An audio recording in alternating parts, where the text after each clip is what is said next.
Radio, your station for up-to-the-minute news, intelligent, interactive, and engaging conversation. 96.9 FM. The views and opinions of the hosts and guests are their own and do not necessarily reflect the position of the management and staff of Guardian Network.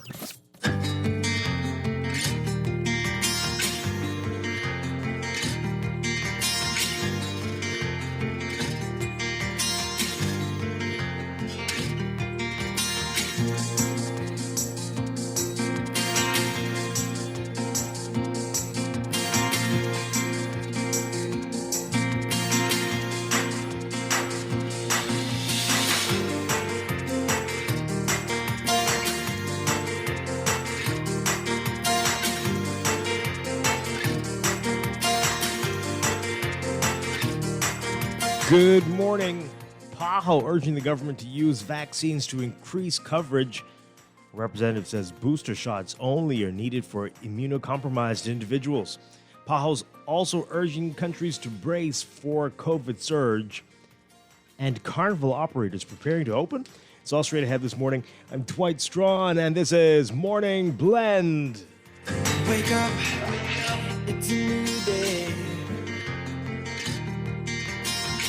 Wake up, it's a new day. It's the start of a new way. You know that it's here. It's the start of the end of the old way. Revolution. Wake up, it's a new day.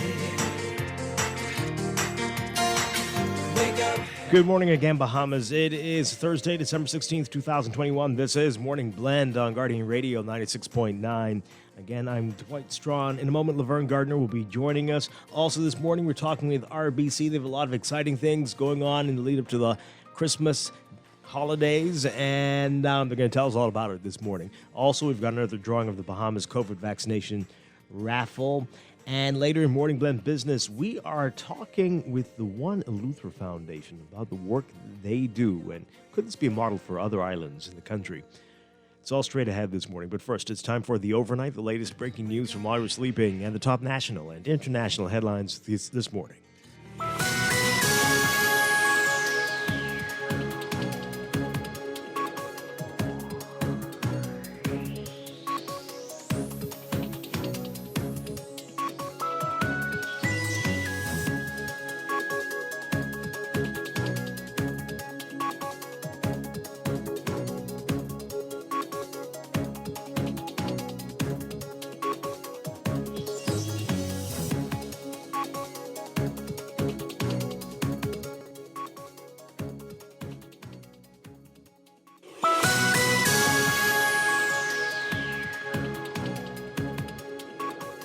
In the overnight, operators for the Christmas Carnival and officials from the Ministry of Education locked into meetings late into the night last night over whether to allow the carnival event to move forward or not. Up until very late, at least 10:30 last night, there was still no word on whether the carnival operators' COVID-19 protocol application was approved or not.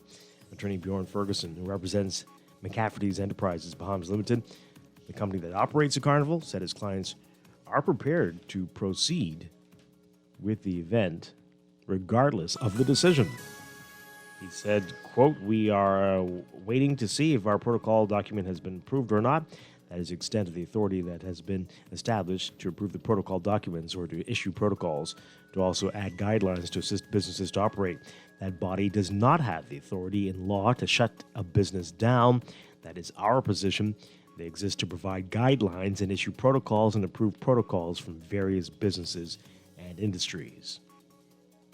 The Ministry's Emergency Operations Center held its usual meeting yesterday, and the approval of the carnival application was among the matters on that agenda. A Pan-American Health Organization official saying the government should use the country's COVID vaccines to increase vaccine coverage rather than issuing booster shots.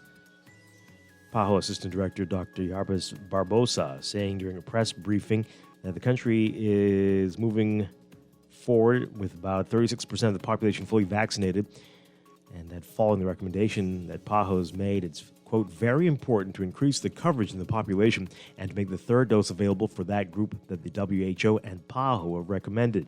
People who have received Sinovac or Sinopharm vaccine and are 60 and older, and for any vaccinated people that are immunocompromised. For the other vaccines, they really don't need it at this moment, Barbosa's words. PAHO is also warning countries to prepare their healthcare systems for another surge in COVID cases as the Omicron variant continues to spread quickly across the globe. PAHO's incident manager for COVID-19 urged countries not to take comfort in preliminary reports that the variant is milder than others. And the National Reference Lab Director, Dr. Indira Martin, says that the lab will send 100 COVID-19 samples to Panama to test for the new Omicron variant. She said turnaround for results should take a couple of weeks to a month. Deputy Prime Minister Chester Cooper says that the government has reached a decision regarding how it will move forward with the Grand Lucayan Hotel and the deal there, but Cooper says the decision will not be revealed until Monday. He had previously called this the existing deal, an egregiously bad one. He said yesterday, quote, "We have not been able to enjoy a honeymoon, but the reality of it is that we understood the nation building is heavy lifting and serious business. We've got more work to do, and I'm satisfied with the growth in the economy." And Miss Bahamas Universe, Chantel O'Brien, welcomed home yesterday with a joyous motorcade as onlookers took to the streets to welcome her back. The welcome upon returning home after placing in the top 10 of the 2021 Miss Universe pageant this past Sunday. Overseas, South Korea will prohibit private social gatherings of 5 or more people nationwide and force restaurants to close at 9 p.m., rolling out the country's toughest coronavirus restrictions yet as hospitals grapple with the deadliest month of the pandemic there. Prime Minister Kim Boo-kyum saying today that the new measures will be enforced for at least 16 days after taking effect on Saturday, saying that there's an urgent need to bring the country to a standstill with the Delta variant, the Delta-driven surge there overwhelming stretched hospitals and exhausted medical workers. Schools in the densely populated capital of Seoul and nearby metropolitan areas where the virus has hit hardest will go back to remote learning after fully reopening in November. The Korea Disease Control and Prevention Agency reported 7,622 new cases today, close to the daily record of 7,850 set a day earlier. That brought the nationwide caseload to 544,117, with nearly 97,000 added in December alone. Most of the transmissions were in the capital region, where officials say more than 86% of intensive care units designated for COVID-19 treatment are already occupied amid a spike in hospitalizations and deaths. More than 890 virus patients died this month, bringing the country's death toll to 4,518. As of this morning, a record 989 patients were in serious or critical condition in South Korea.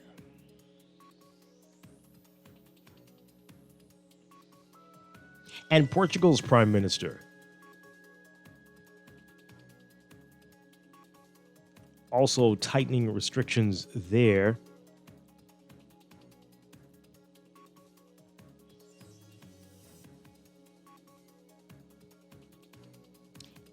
And travel industry officials have expressed dismay at French restrictions on arrivals from Britain, describing the new rules to prevent the spread of the Omicron variant as a hammer blow to the industry.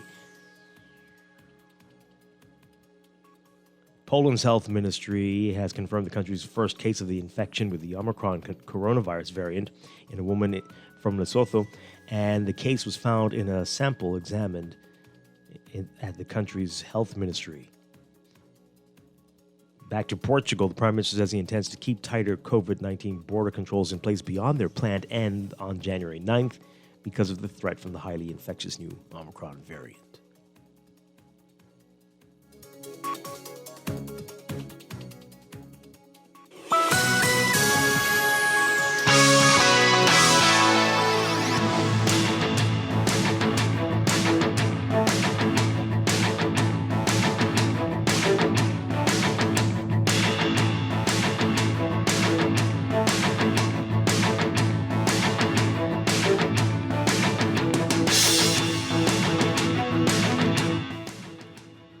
In sports, both the University of Toledo Rockets and the Middle Tennessee State University Blue Raiders got there in their final practices on Bahamian soil yesterday. They're ready for kick off the college football season, the football bowl season tomorrow at Thomas A. Robinson National Stadium. The 7th edition of the Bahamas Bowl gets underway at noon. Press conference yesterday at the stadium for the teams and the players, showing they're hyped and ready to go. Again, that event right here in Nassau, going to be live on ESPN as well. And Bahamians can attend free of charge. From the NFL, Urban Meyer never fit in the NFL. His mottos, his methods, even his mood seemed to go against what many considered normal behavior. Meyer's tumultuous tenure ended just after 13 games and 2 victories when the Jacksonville Jaguars fired him early this morning because of an accumulation of missteps.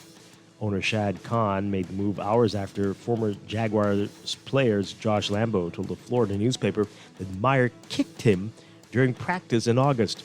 It was the latest black eye, adding to an already lengthy list of embarrassments for the 3-time national championship-winning college coach who failed miserably to make the transition to the NFL.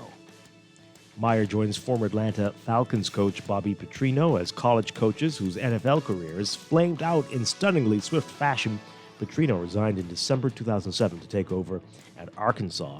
He was 3-10 at the time. Meyer went 2-11 in his partial season, and the Jaguars really started to unravel on the offensive side of the ball following the team's bye week.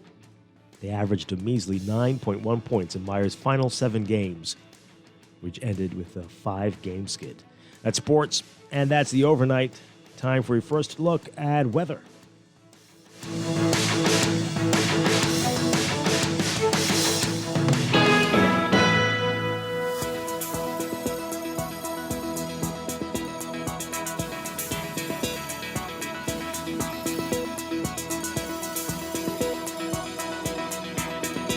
In your weather for today, a prominent high-pressure system northeast of the Bahamas will continue to support brisk breezes across the islands. Meanwhile, a weakening mid to upper-level trough will trigger enhanced shower activity over portions of the area as it migrates southeastwards through tonight. There's also an elevated risk of hazardous rip currents along eastern shorelines and rough surf across all areas. Your forecast for the Northwest Bahamas today, mostly sunny, warm, and very breezy, with a few light passing showers, becoming mostly fair, mild, and breezy, with a stray shower or 2 possible tonight. A small craft advisory is in effect, and small craft caution will come into effect by this afternoon. Winds easterly at 15 to 25 knots and decreasing to 15 to 20 knots by this afternoon. Seas 5 to 8 feet, subsiding to 4 to 6 feet by this afternoon. For the central and southeast Bahamas, variably cloudy, warm, and windy today with quick passing showers and the slight chance of a few isolated thunderstorms through tonight. Small craft advisories in effect. Expect gusty winds and higher seas in or near heavy showers and thunderstorms. Winds easterly at 20 to 25 knots, seas 4 to 6 feet near shore, but building 7 to 10 feet over open waters. Temperatures today getting up to around mid-80s, highs around 84 Fahrenheit, 29 Celsius. Overnight lows tonight getting down to about 72 Fahrenheit, 22 Celsius. That's your first look at weather this morning. We'll have your extended outlook coming up after traffic in just a bit.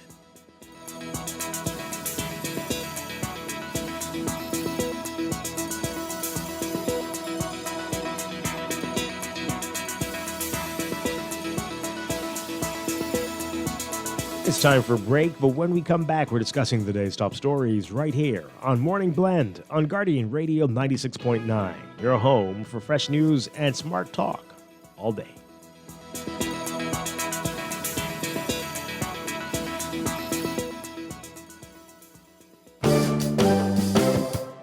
RBC has been growing with the Bahamas for over 110 years. We are committed to deepening our relationship with existing clients and forging new ones in the future. With investments in youth, education, and environmental initiatives, we're dedicated to helping you and our communities grow. We're here to help you flourish. We're RBC. RBC Royal Bank. For over 38 years, Strachan Commercial Pest Services has provided trained certified technicians while using environmentally safe, industry-standard products. Pests can devastate your business. Together, we will ensure adequate sanitation standards and safe pest exclusion methods. Uncontrolled pest problems lead to significant financial loss due to food contamination, business disruption, and stock waste. Strachan provides detailed solutions protecting your business and reputation. Strachan, #1 in pest control services. You can win. You can win. Everybody can win with Esso this Christmas. Win with Esso every week in the Fill Up and Win this Christmas promotion. Simply spend $25 or more in fuel, write your name, email, and telephone number on the back of your receipt, and drop it in the entry box provided for your chance to win loads of weekly prizes. Promotion ends December 22nd, 2021. Terms and conditions apply. Visit bettergasmileage.com/fill-up-and-win for more details. The Esso brand is a trademark of ExxonMobil Corporation and is used under license. Do you miss social events with family and friends, attending social events, or dining in your favorite restaurant? The Johnson & Johnson vaccine is available, and you only need one shot. One and done and fully vaccinated for now. The more persons vaccinated, the more these pleasurable activities are possible in safer environments. There are many reasons to get vaccinated, but the most important one is that you and your loved ones are protected. To be safe, continue to wash your hands, wear your face mask, practice physical distancing, and get vaccinated. This message has been brought to you by the Ministry of Health and this radio station.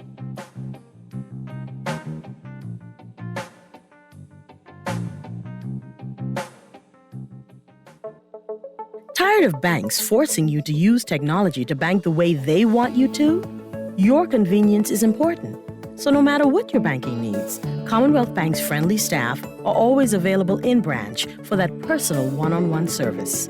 But when you choose technology, our online and mobile banking app offers you state-of-the-art functionality. The choice is yours. Commonwealth Bank. Bank the way you want.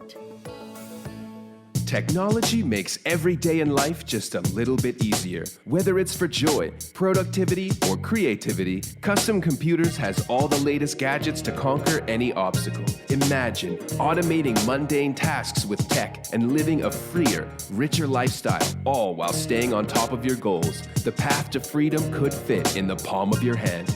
Discover tomorrow's technology today at Custom Computers on Patton Street, Cable Beach, and Caves Village through the Blake Road entrance. Food security is a challenge for many. Now in a pandemic, many more are unsure of their next meal. Through their Feed 5,000 program and a $20,000 donation, AML is working to ensure that everyone has a meal for the holidays, and they're inviting you to help. Now until December 17th, visit any Solomon's, Costrite, Fresh Market, or Domino's in Nassau or Freeport, and Exuma Markets in Georgetown to donate and help feed a family in need this Christmas. No amount is too small. Remember, we're all in this together. Carrie's Fabric and Uniform Store is the most exciting store this Christmas, where there's a wonderland of bargains waiting for you. In Carrie's Toyland, you can find the hottest toys. Carrie's has a huge selection of beautiful fabrics, perfect for special occasions. We offer special discounts for weddings, funerals, and groups. At Carrie's, find a lovely selection of Christmas decorations, all for 50% off. Find simplicity and new look patterns for sewing. That's Carrie's Fabric and Uniform Store on Mackey Street. Phone them at 393-0758. This is Juan McCartney, and I'm wishing you and your family all the happiness in the world this holiday season and all of God's abundant blessings in the new year. Here's to hoping you have a great 2022. Wake up, it's a new day. Wake up, it's a new day. It's the start of the new way. You know that. Welcome back to Morning Blend here on Guardian Radio 96.9. We are streaming live on GuardianTalkRadio.com and on the Guardian Radio app for smart devices. We're also on your televisions on Cable Bahamas Channel 969 and BTC Flow Channel 612. You can tweet us at MorningBlend969 or Facebook.com/MorningBlend969. Text us on the Guardian Radio text line, powered by BTC 422-4796. Standard text rate supply. Once again, I'm Dwight Strachan. Joining me now, Laverne Gardner. Laverne Gardner, good morning. Good morning. How are you? Doing well, doing well. Great to have you with us again. Twice in 1 week. We're very lucky, very blessed. So am I. I feel the same way. Oh, wonderful stuff, wonderful stuff.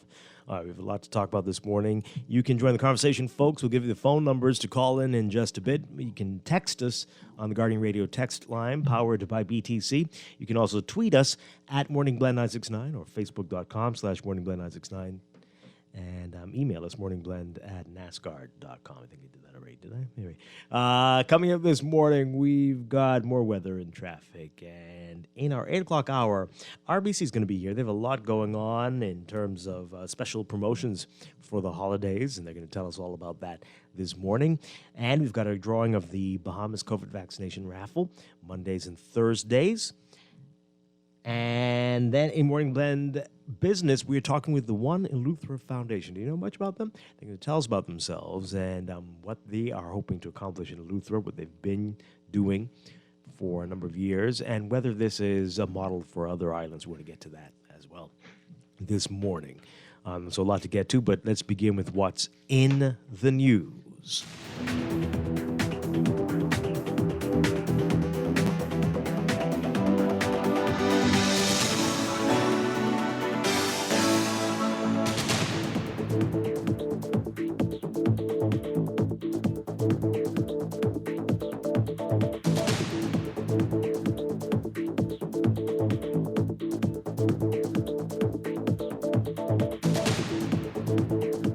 And in the news, this is some top-level UN mediation-type negotiations going on between the Ministry of Health and the folks behind the Christmas Carnival.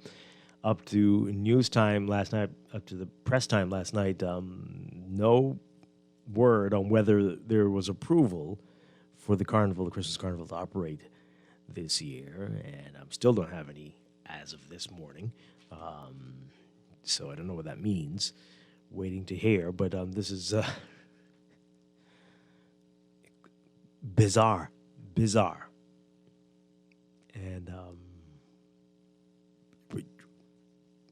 yeah, I know we read those stories about what's happening in Europe and what's happening in South Korea. That's scary.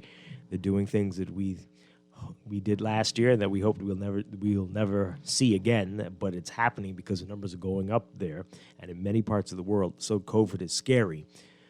But what's been the concern is that there are many other events taking place, indoor events as well.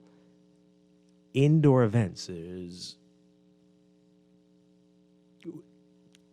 I don't want to single out the event, but there was an event that I went to last month indoors at a mega resort, and my God, I don't understand. If that could happen, I don't get it with the carnival. I really don't. I need someone to explain it to me. And again, you can control the number of people who enter a scenario like that. You can wipe down after every ride. You can do so much. Require people wear masks, require that everybody be vaccinated if you must, require that everybody show a negative test to enter. What is really happening here? And that we're still talking about it, it feels like 2 weeks now, is also just wild. The most attention the carnival's received in at least a decade and a half. But will we get the clarity today? It's almost Valentine's Day, but anyway. All right. Yeah, I know you're in Freeport, Laverne, but do you have any idea, any insight into what may be happening here? I have absolutely no insight. I'm also very confident that we won't get clarity. What we will get, perhaps today or Friday, is either a yes or a no, with nothing really made clear as to why this is dragging on. why it seems that to a certain point the government stands with whomever all of the entities are, because watching the different interviews, it seems as if no one really is saying, okay, it's us who said no. But the no is there. And yeah, we're going to just get a definite answer. I think more than likely it's going to be a yes. The carnival will proceed. But we've gone through all of this because this is the way the government wants to operate. I am of the belief that anybody coming into this country, especially holding something or wanting to have something like the carnival, should have received documents that clearly outlines exactly what the expectation should be, what guidelines, protocols that they need to follow to ensure that they offer their activities in a safe manner. And so to me, this has just been a great debacle. I don't see it as an abundance of caution. At this point, with the carnival already there in Nassau set up, there were too many people involved for there not to have been proper communication. These people did not just get a ship, put their stuff on it and say, hey, let's go to the Bahamas and see if they'll take us. So there had to have been communication with whomever there needed to be communication with and some sort of approval to get here. Yeah, well, that part is clear. It's right, but what I'm saying is it was the responsibility of the government or whomever in the government, whichever ministry in the government, to give the carnival people clear guidelines. That this is what we're going to need you to follow. Right, they still have to meet the health protocols and all that. Right, whatever they are, and they can make that determination. Only 200 people at a time. Your ride should only be at 50%. Everyone that enters the carnival has to have a mask, temperature check. We need, like you said, we need a negative antigen test. And then we're coming, once you set up, we're going to send our people down to check it out and see if it meets our expectations. And because we have employed all kinds of people as the protocol police, we're going to have them positioned at the entrance and exits to make sure that you remain within your count. Well, some very interesting language from the lawyer representing the company bringing the carnival in, Bjorn Ferguson, telling the Nassau Guardian, quote, obviously, we are waiting to see if our protocol document has been approved or not. That is the extent of the authority that has been established to approve the protocol documents or to issue protocols, to also add guidelines to assist businesses to operate. That body does not have the authority in law to shut a business down. That is our position. They exist to provide guidelines and issue protocols and approve protocols from various businesses and industries. And speaking of the Health Ministry's Emergency Operations Center. Right. And so they say no matter what happens, they are prepared to operate. He went on to say, Dwight, this has just really been embarrassing as far as I'm concerned. Yeah. Go on. Ferguson went on to say, quote, we're not going to open without protocols. If they don't respond to us, then the protocols that we have submitted, we're going to presume that they are sufficient to operate in this environment. Wow. We want their input. They're the scientists. They have statutory function, and so we want their input, and we want to remain compliant with the law. So we resubmitted the protocol document as required and requested by law. We're waiting for that document to be approved. If it's not approved, then we're waiting on guidelines to be issued or some protocols to be issued by the ministry. Now, when asked what carnival operators will do if the ministry does not issue any protocols and denies the applications, Ferguson replied, quote, if no protocols or guidelines are issued by the ministry, then we will use the protocols that we submitted. They comply with the CDC, the Center for Disease Control and Prevention in the United States. Okay. The Ministry of Health denied the initial request by the carnival operators to hold the event this year due to the concerns related to the COVID-19 pandemic. Health Minister Dr. Michael Darville said the operators were instructed to submit another application, which was received by the ministry on Monday. And the carnival, which is a typically an annual event, has been the subject of much controversy, as you know, over the past few weeks. All right, so we are waiting to hear what happened, what's going to happen. They were asked to submit another application Monday. Mm-hmm. It is now Thursday. Mm-hmm. What is the holdup here? Yeah. What's going on here? Based on what you just read, it doesn't sound as if they were given particular guidelines, if I'm understanding correctly. They weren't given a specific set of guidelines that they were in breach of, and that is why approval wasn't given. It sounds as if they have submitted and they didn't get any response. They were asked to resubmit, and still now it's Thursday and there's no response. Yeah. Well, what's really going on? What's really going on? We all need to know what is really behind all of this. What is really going on? Yeah. Got a lot of messages here. I don't want to spend too much time on Carnival, but let me read these quickly and then we're going to move on. This person says, I thought you said that you weren't going to talk about Carnival anymore, but you're talking about it first thing this morning. We didn't say that. We said we hope that this will be the last time. That the next thing would be to say it's been approved or not, and that it's over. But none of those things happened. So here we are. Again, we said we hoped. This person says, it's not bizarre, it's clear. The man say, I give you your cut, now I want what you promised. Huh? What now? Huh? The problem is nobody told Darville about the deal, so he operated by the letter of the law. Well.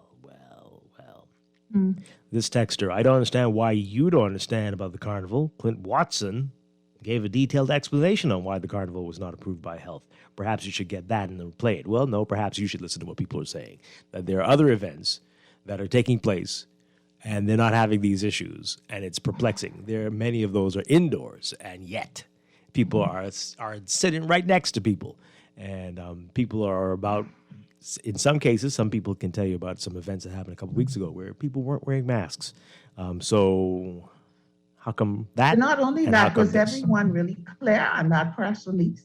I think people walked away with more questions than answer, other than no, the carnival did not get approved. Okay.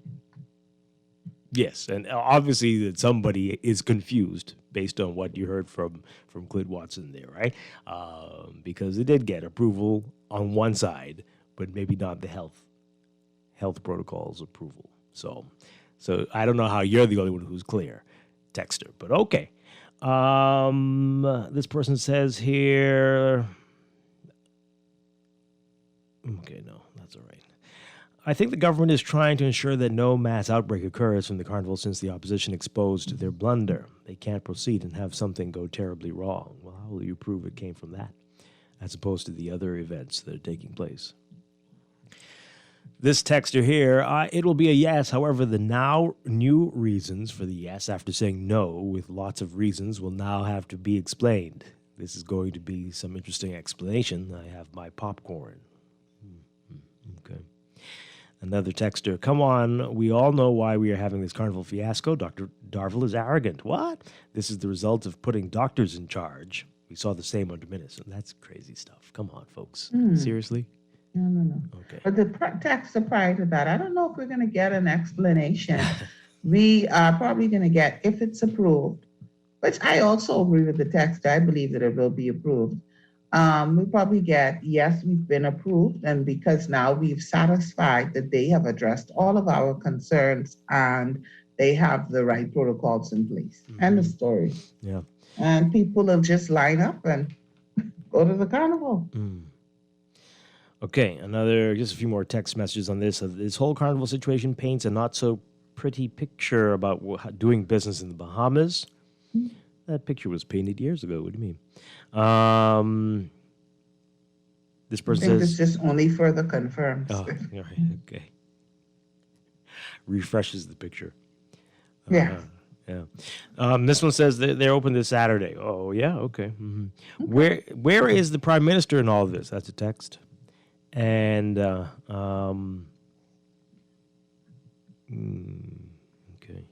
The Prime Minister is not going to speak about the situation. I think that we're all clear on that. So if you're waiting for him to address it, I don't believe that that's going to happen. All right. So the person who says that, I don't know why you didn't get it because Clint Watson said it all. They've come back to say, let me help. The crux is that the carnival caters mainly to children, and children are not vaccinated. All other events going on are mainly catering to adults. Okay, here's the problem with that text. A few weeks ago, somebody else said something similar, and we responded, well, that means that we won't be able to do school in January if you go by that, right? Because the children aren't vaccinated. Right. So that will be, and that's going to be you all sitting, right? Children sitting amongst each other, unvaccinated. For at least 6 hours. Right. So that will, bam, virtual learning till the end of time. That's what you're saying? Okay. All right. Hey, let's move on. And it's related. Paho saying some interesting things about what we're doing here with vaccines as boosters. A Paho rep says booster shots should only be for the immunocompromised. Take a listen to this report from our Jasmine Brown. Pan American Health Organization Assistant Director Dr. Jarvis Barbosa weighed in on the Bahamas' recent rollout of COVID booster shots during PAHO's weekly press conference. It's much more important to use these doses to increase the coverage. COVID-19 booster shots were made available for all Bahamians and residents who are 18 years and older on Monday. The expansion of the booster shot program to all adults came less than a week after Minister of Health and Wellness Dr. Michael Darville announced the first phase of the program, which focused on immunocompromised groups. It is unclear why the ministry decided to expand the program a few days after launching the first phase. Barbosa says at this time concentration should be placed on the most vulnerable. Important to increase the coverage in the population and to make the third dose for that groups that the WHO and PAHO are recommending. People that receive Sinovac or Sinopharm vaccine and they are at 60 or older, and for any vaccine, people that are immunocompromised. The Bahamas vaccination campaign has been ongoing since March. More than 300,000 doses of 3 vaccines, Johnson & Johnson, AstraZeneca, and Pfizer, have already been secured. As of Saturday, 151,183 people have been fully vaccinated in country. An additional 147,433 people have received 1 dose of a vaccine. The government is aiming to have 200,000 people fully vaccinated by the end of the year. I think that's very important to recognize the effort that the Bahamas and many other countries are making to increase the access of their population to vaccines. The Bahamas is moving forward very fast. It's now around 36% of their population fully vaccinated. Reporting for Guardian News Network, I'm Jasmine Brown. Okay, so I hope you heard what he said. Again, quote, following the recommendation that PAHO's made, it's very important to increase the coverage in the population and to make the third dose available for that group that the WHO and PAHO have recommended. People who have received Sinovac or Sinopharm vaccine and are 60 and older, and for any vaccinated people that are immunocompromised. For the other vaccines, those are the ones that we have here, they really don't need it at this moment. It is much more important to use these doses to increase the coverage. All right, well, I mean, that sounds all well and good, but if the people aren't showing up to take the vaccine, what are you going to do? What are you going to do? Very true. And then we also have to consider the expiration of vaccines. And that is an issue that we may be facing at this time. I think it was said already by the former Prime Minister that may be an area of concern, and he chose to give suggestions as to what could be done. But that may be the reason why we've opened up booster shots to anyone who has been fully vaccinated for at least 6 months. Right. But I guess PAHO was saying, listen, y'all are not at 50% yet, and you already offering booster, but we have to look at all of the facts involved. And the expiration of what we have may be a part of it. You don't want to waste it. Yeah. Right? You don't want to have to discard it. And you don't want to give or donate to countries something that's going to expire, let's say, in 5 days, 10 days, or whatever. And we were going to see what the private sector does. They're stepping up and going to be offering money for people, but will it make a difference? Will it make a difference? Yeah, that's the thing. It may make a difference to some. At this point, Dwight, and I stand to be corrected, I believe that people have made a decision. Yeah. They've already made their choice. Either they're going to do it, they've already decided. And so I don't know how much convincing and incentives, how impactful it's going to be. Yeah. Because at this point, I believe for the most part, people have made their decision. There are people who have determined that, okay, this means that I will not travel outside of the Bahamas.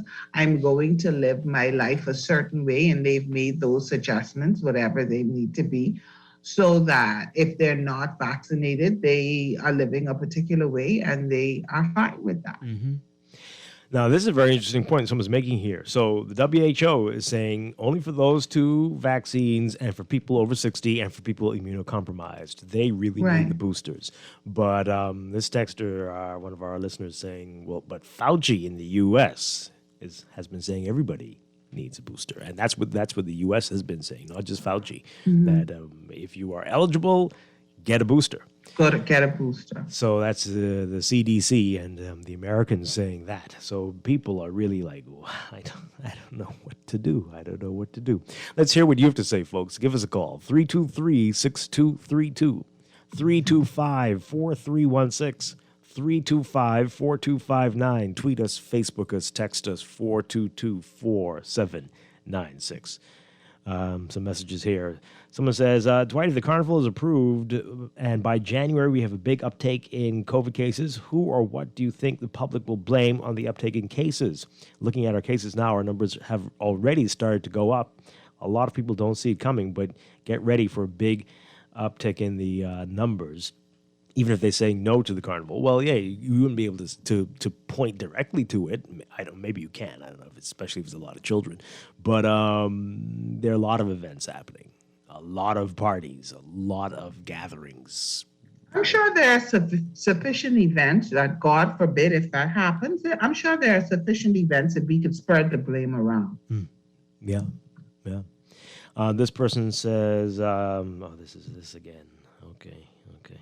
Notice we still haven't seen any data on the number of people hospitalized due to a second infection, except for the one who died, but no one can know anything about that person. I roll. Okay, well. All right. And let's take this call. Good morning, caller. You're on the air.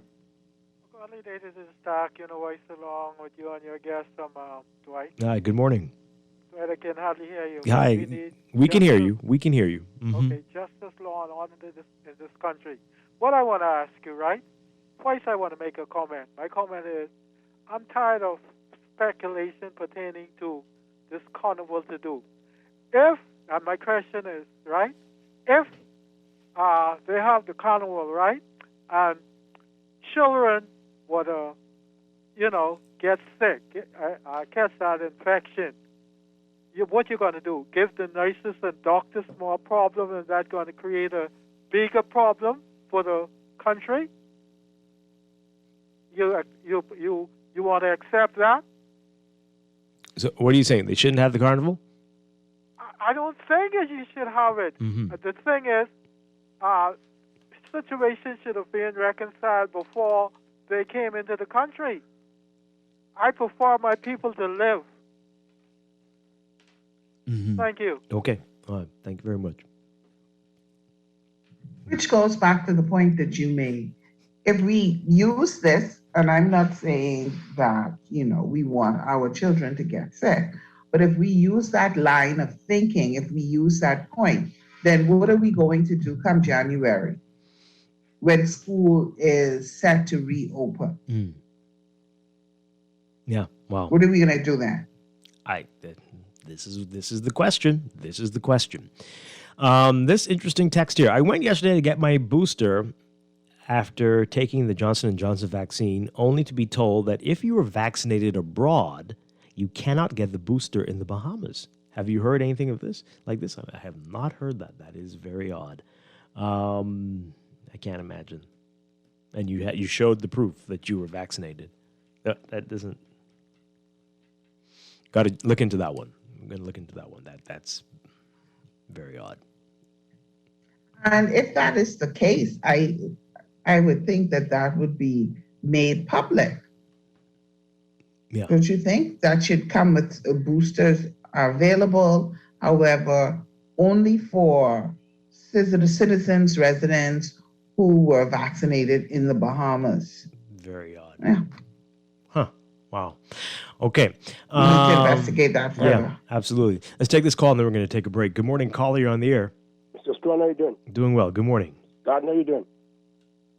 She's doing well. She can hear you. Good morning. Yeah, Mr. Strachan, it's obvious some people used to the compensatory making decisions. I mean, just straightforward, All the government is doing, especially when it's letting the regular authorities do their job. When they do their job, they report. I mean, that's elementary stuff. And Lorraine is obviously you push in your Michael Pentard agenda. I mean, that's common sense. I mean, common sense. The healthcare professional will recommend to the government, and the government will decide. I mean, that's elementary. Until Michael Pentard let us know who let the bugs in the country, Lorraine Gardner in Freeport. Okay. Okay. Start now. Is it elementary? Because why is it taking so long? Good morning. You keep calling my name. Good morning. Mr. Stone, not you. I mean, Mr. Gardner. I mean, you have the show, so just me. I'll be respectful. Common sense dictate. The healthcare professional will recommend to the government, and that's elementary stuff. But I mean, but it's obviously you push in your Pentard agenda for Freeport, Mr. Gardner. Okay. How? What? What are you talking about? Pardon me? Okay. Yes. Thank you.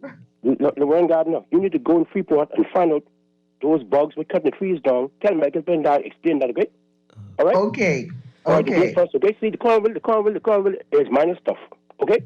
If it were, Dave, then it would be functioning. It would be open. But obviously it's not. And people are questioning what's going on. But hold on. Listen carefully, right? It's a bad look. There are other events taking place that are potentially super spreader events, and they clearly didn't have these issues. And so it's bizarre. It's bizarre. That's all. It's bizarre. No, it's bizarre to some people, Mr. Strong. Bizarre to the people who are paying attention. Not you. It's obviously some people are used to the compensatory making a decision. I mean, like Lorraine Gardner. I mean, it's obviously she pushing up and down. Okay, you keep saying this. I don't know. Wait, what did you do to him? I didn't do anything, right? What is the Michael Pentard agenda? Here's the thing. I didn't do anything. I'm not about to go into a back and forth with anyone about me pushing anybody's agenda. Dave is free to call and express his opinion, and that is his opinion. I don't believe that. I think he's well aware that it's not grounded in facts, but it's his opinion nonetheless. That's like we're not gonna go into a back and forth about it. That's Dave waving a red cape to try to distract us away from something. I don't know what that's all. I'm not going there. The Michael Pentard agenda. What is that? Okay, whatever that. I mean, that doesn't even appear to be an F&M agenda. What do they stand anyway? Oh my Lord! I just see that as just a brief bit of entertainment right there. The thing of it is yes, there are things that needs to be followed, and there are people who need to do their job. But the carnival didn't just come in yesterday. Yeah. And so, how long does it take to do the things that you need to do? The process is being drawn out. It's a lot. It appears to be back and forth and miscommunication and not understanding. And hey, you apply, but I need you to reapply. And so now we were told, I believe, that we should have had an answer yesterday at some point in the evening, if I remember the report correctly. And now here we are, and we still don't know. Yeah. And so we're in this entire wait and see game, and we're just asking the question, what's going on? Why is this taking so long? Yeah. I think that's a fair question, but I must say that was entertaining. Usually you're the one in the hot seat with Dave Dwight. Well, you got to distract the people somehow. So you got to try some new tricks. New tricks as we approach 2022, apparently. That is too funny. That's funny. Well, you're in Grand Bahama, and Michael Pintart's in Grand Bahama. I am so in Grand obviously, Bahama, and I am pushing an agenda from Grand Bahama. Obviously. But I just want Dave to know the only agenda that I would ever be pushing is for Grand Bahama. Okay. If you want to say I'm pushing for the revival and the rebirth of Grand Bahama and some movement in our economic position in Grand Bahama, then guilty as charged. Yeah. All right, we got to go to the break. Everyone knows, including Michael Pintar, that I carry water for no one.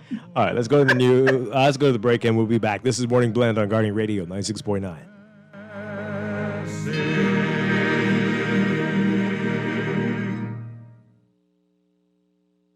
This is Guardian Radio 96.9 FM, Nassau, Bahamas. Coronavirus update. I'm Rita Foley with an AP News Minute. The Delta variant of the coronavirus is surging, and now cases of the highly transmissible Omicron variant are rising. What are we to think? The AP's Mike Gracia on what health experts here in the U.S. are saying. The new Omicron variant of COVID-19 is spreading around the world. More than 75 countries have now reported confirmed cases of Omicron, and 36 states in the U.S. have detected the variant. But at Wednesday's White House COVID-19 briefing, Dr. Anthony Fauci said, thanks to vaccines, including boosters, there's no need to panic. If we didn't have these tools, I would be telling you to really, really be worried. The Centers for Disease Control and Prevention says, based on specimens collected last week, Omicron accounted for about 3% of genetically sequenced coronaviruses nationally, although the percentage in the New York, New Jersey region was 13%. Mike Gracia, Washington. And I'm Rita Foley.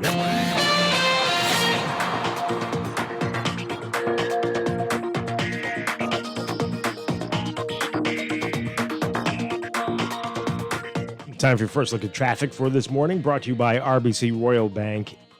In your real-time traffic, Milo Butler Highway, as usual, seeing some heavy traffic, but not as bad as it normally is. It's not all the way down to Fire Trail, just about midway between Fire Trail and Tonic Williams-Darling Highway this morning in the northbound lanes there.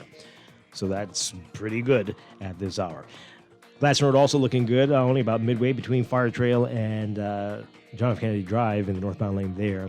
And Blue Hill is a little busy just north of Soldier Road and near the Carmichael Road junction, heading northbound for you this morning. Traffic is back to belong Independence Drive, though, to that roundabout with Blue Hill Road. Elsewhere, we're seeing just pockets at the major intersections on the island. That's what we're looking at right now. That's real-time traffic. We'll have another update for you after the 8 o'clock news. Morning Blend Traffic brought to you by RBC Royal Bank, banking reimagined.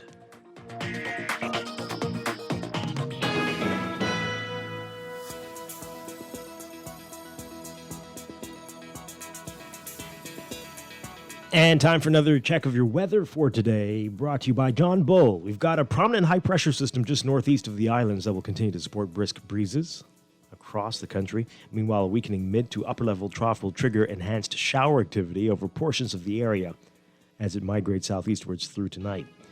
There remains the elevated risk of hazardous rip currents along eastern shorelines and rough surf across all areas. For today, for the northwest Bahamas, expect mostly sunny, warm, and very breezy conditions with a few light passing showers, becoming mostly fair, mild, and breezy with a stray shower or two possible tonight. Small craft advisory in effect. Small craft caution will come into effect by this afternoon. For the central and southeast Bahamas, variably cloudy, warm, and windy with quick passing showers and a slight chance of a few isolated thunderstorms through tonight. Small craft advisories in effect. Temperatures today getting up to around 84 Fahrenheit, 29 Celsius. Overnight lows tonight getting down to about 72 Fahrenheit, 22 Celsius. In your extended outlook, that high-pressure system will build southwards to the east of the Bahamas, supporting showers and fresh to strong breezes through the weekend. So for tomorrow, Friday, partly sunny to sunny, warm and very breezy again with passing showers. Saturday, variably cloudy, warm and breezy with widely scattered showers and the chance of a few isolated thunderstorms. That's your morning blend weather check, brought to you by John Bull. 'Tis the season to shop John Bull. Every $50 spent will give you the chance to be one of 24 winners of a $500 gift card. Daily gift card winners will then vie for the grand prize of a $5,000 gift card. See in-store for details. The joy of John Bull.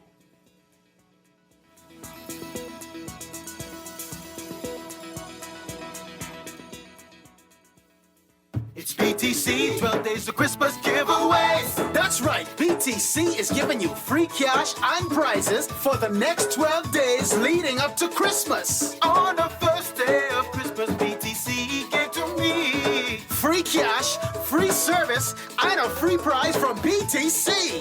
Just pay your bill in full or sign up for any service, and you can be a winner with our 12 days of Christmas promotions. There'll be Christmas from BTC.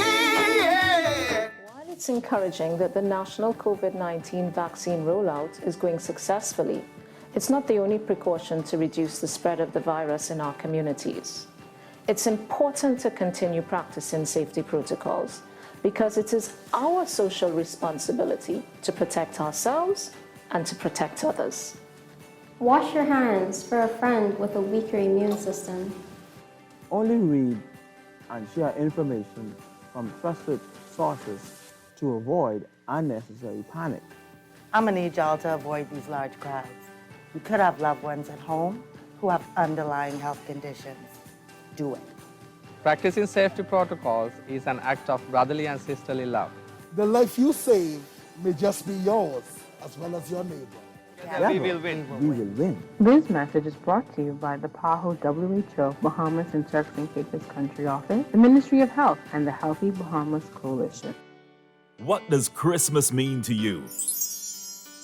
What about the joy and satisfaction you get in starting the home projects you've wanted to do all year? CIBC First Caribbean helps you make your Christmas wishes come true with easy and flexible financing on personal loans. Apply online and smile all the way this holiday season. Visit CIBCFCIB.com for more information. Terms and conditions apply. You've tried everything. ASUS with your mother's cousin's sister's auntie, and even hiding your money under your mattress. But is your money safe? Your Bahamian dollar deposit in a member bank or credit union is insured up to $50,000. If anything happens, your deposit up to the insured value will be returned to you thanks to Deposit Insurance. Visit Deposit Insurance Corporation at www.dic.bs. Protection for your money guaranteed with DIC. Unlock the value of your home with an RBC home equity loan and do more for the holidays, like home improvements, investments, and build back your savings. When you switch your mortgage to RBC, experience the difference with no management fees, cash back on closing costs, and guidance from our mobile mortgage finance specialists. Learn more at rbc.com/Caribbean/equity loan and experience holiday joy with RBC. Offer extended to December 31st. Conditions apply. You've heard about the 12 days of Christmas, but this year, Rev is giving you even more Christmas with 31 days of giveaways. Simply sign up or upgrade to Trio or pay your Rev bill in full. Then listen to yours truly, the Natural Empress and Free Your Mind every weekday to find out if you've won prizes like 55-inch smart TVs and up to $20,000 in cold hard cash. Call 601-8992 today. Rev, you and us together.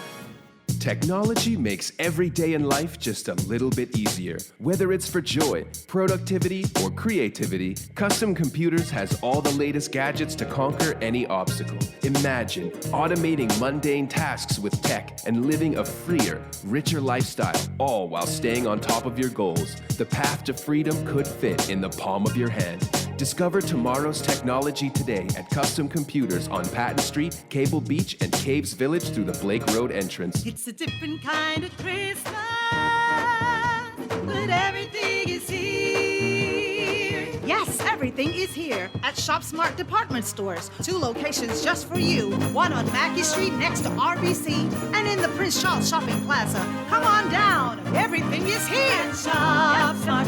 At Shop Smart. At Shop Smart. Oh, everything is here.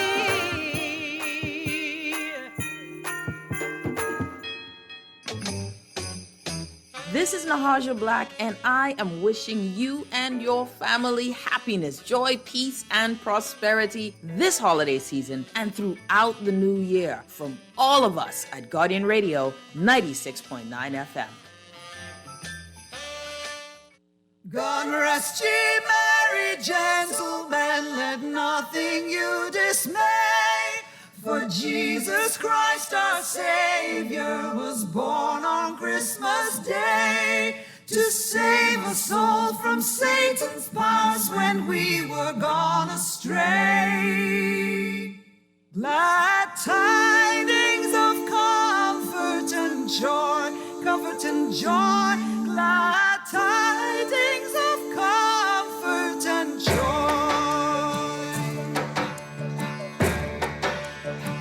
We're back here with Morning Blend on Guardian Radio 96.9. Dwight Strachan along with Laverne Gardner. We are talking about what's in the news, and we're going to get to Grand Bahama. Speaking of Grand Bahama, right, Laverne? In just a bit, what Chester Cooper, the Deputy Prime Minister, would say about the Grand Lucayan deal. Just want to read this text here, and this is pretty interesting, based on what we were talking about before.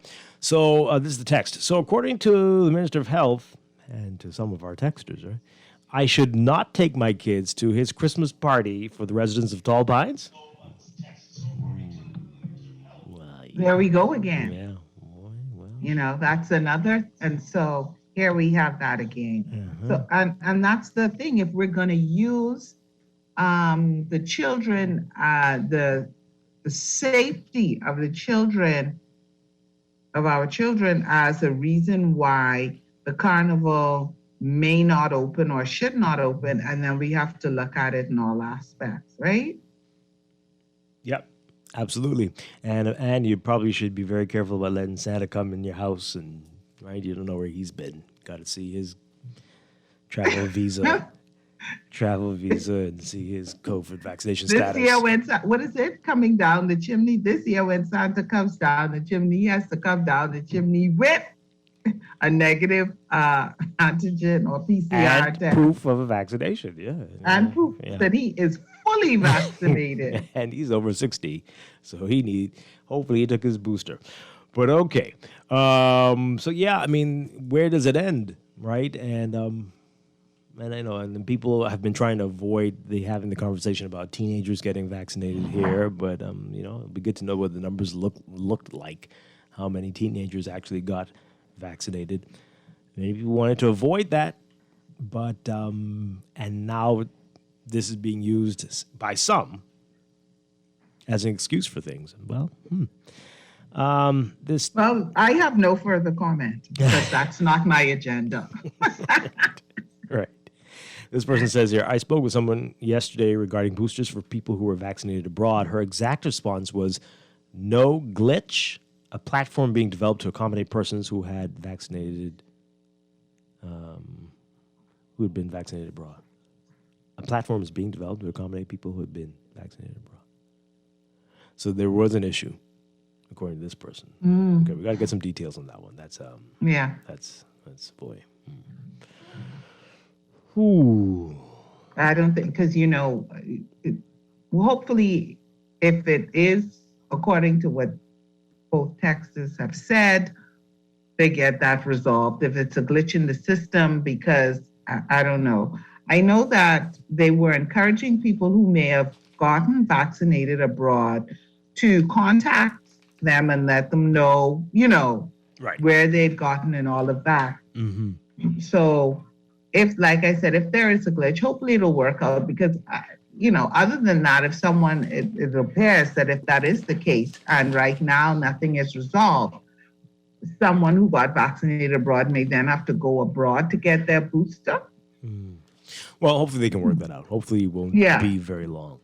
All right, so let's see if we can get this in very quickly. The government says it's made a decision regarding the way forward for the Grand Lucayan deal. which Chester Cooper had said previously was egregiously bad. But they've made the decision, but we won't know till Monday. Take a listen to this in this report from our Kyle Joaquin.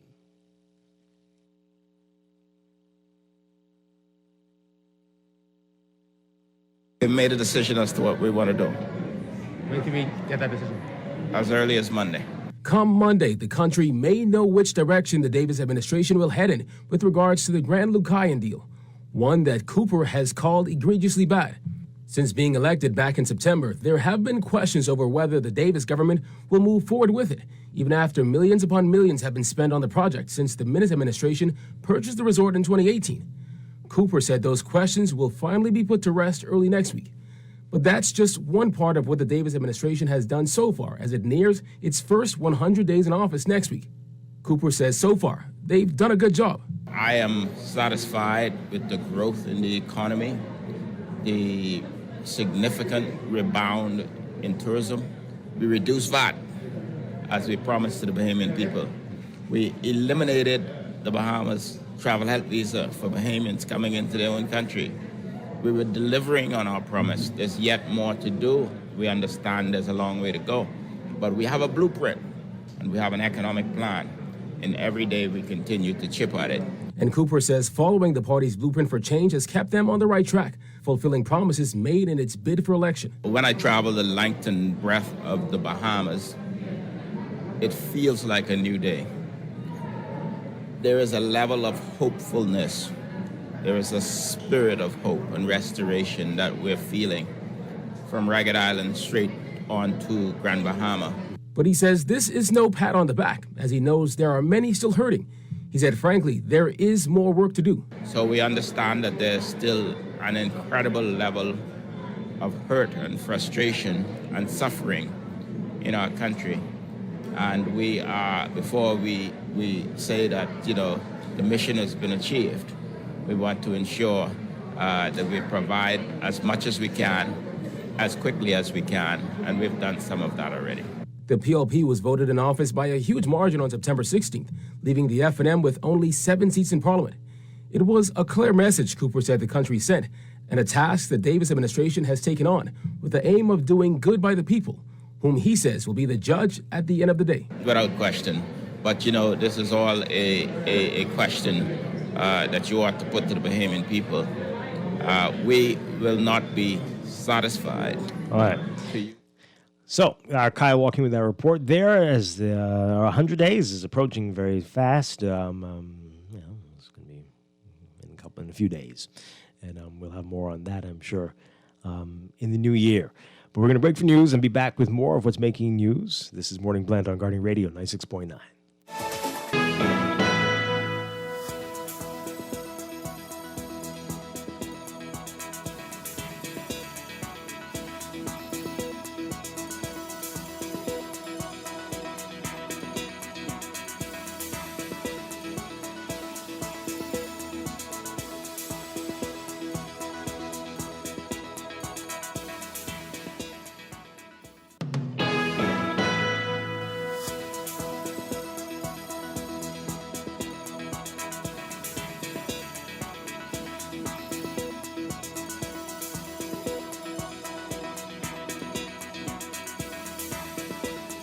Welcome back to Morning Blend here on Guardian Radio 96.9. We are streaming live on GuardianTalkRadio.com and on the Guardian Radio app for smart devices. We're also on your televisions on Cable Bahamas Channel 969 and BTC Flow Channel 612. You can tweet us at Morning Blend 969 or Facebook.com/Morning Blend 969.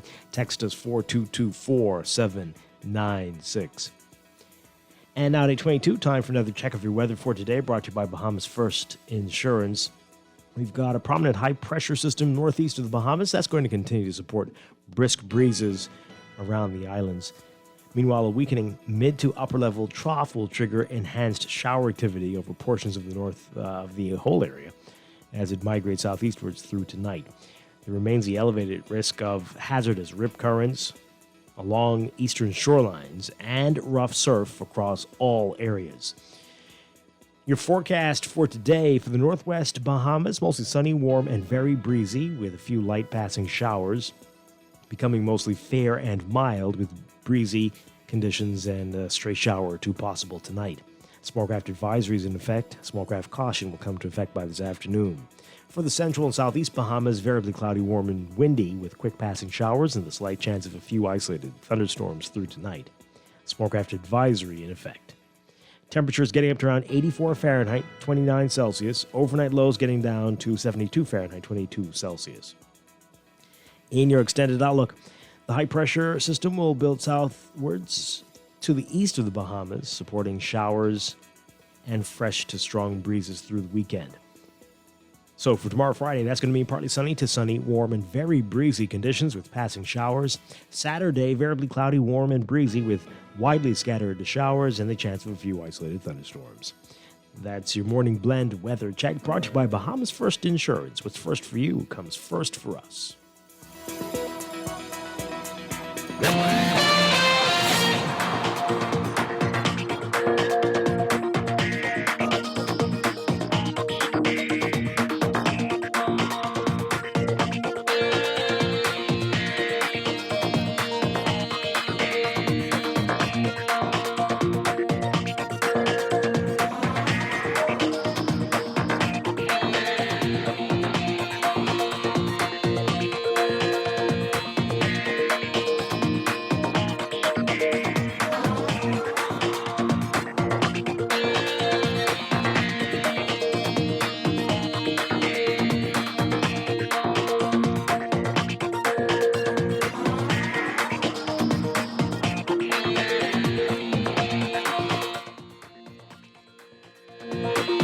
At 8:25, time for another check of your traffic for this morning, brought to you by RBC Royal Bank. Gotta tell you about the work that's going on Bamboo Boulevard in Pinewood. There's paving works going on there for this week and for the next few days. So keep that in mind. The resurfacing will extend from East Street to Thatch Palm Avenue, and there will be a half-road closure. A single-lane traffic management system is going to be implemented. All eastbound traffic will be diverted to East Street and then directed to Sapodilla Boulevard, then to Thatch Palm, leading back onto Bamboo Boulevard, and all westbound traffic will be detoured onto Thatch Palm Avenue, onto Sapodilla Boulevard, onto East Street, and then back to Bamboo Boulevard. If you are able to avoid this area, you really should do that. And that should be in the middle of this whole process now, winding down, actually. But that's what's happening there. Avoid the area if you can. In your real-time traffic, at this hour, not looking bad on Mile Butler Highway. The traffic, you will run to that about midway between Fire Trail and Tawny Williams Darling Highway. But the traffic is backed up on Tawny Williams Darling Highway, especially eastbound at this hour, to the roundabout with Blue Hill Road. Glaston Road also looking manageable this morning in the northbound lane. And Blue Hill Road, heavy traffic north of Soldier Road, approaching the roundabout with Independence Drive. And the nearer you get to Carmichael Road, mainly in the northbound lanes this morning. East Street, south of the roundabout with Independence Drive and East-West Highway, the northbound lanes there between Soldier and the roundabout, looking busy. And then we've got near the Mall of Marathon, Robinson Road looking busy there. And some of the major intersections along Robinson and along Prince Charles Drive. And portions of Eastern Road westbound. Those are your hotspots this morning. That's real-time traffic and your morning blend traffic alert brought to you by RBC Royal Bank, banking reimagined.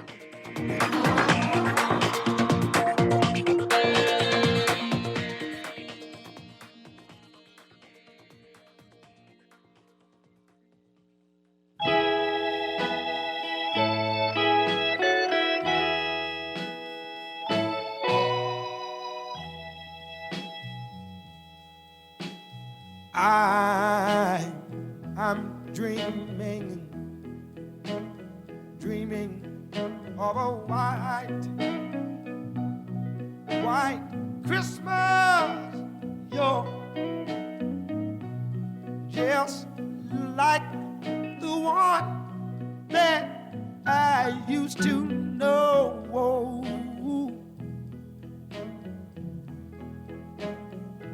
Honey, it's where the tree We're back here with Morning Blend on Guardian Radio 96.9. Dwight Strachan along with Laverne Gardner. Coming up in a few minutes, we're going to be talking with RBC. They have a lot of exciting things going on. We're going to get some details about special promotions going on through to the end of the year. And that's coming up in just a few minutes. We do want to talk about this briefly. Miss Bahamas Universe welcomed home yesterday. Chantel O'Brien back after placing in the top 10, making history for the Bahamas. First time the Bahamas is placed in the top 10, the finals, the semifinals there at Miss Universe. And a hero's welcome, a motorcade, and quite a show at the airport, and then later apparently at Fusion. For more on what happened yesterday, take a listen to this report from our Kyle Joaquin.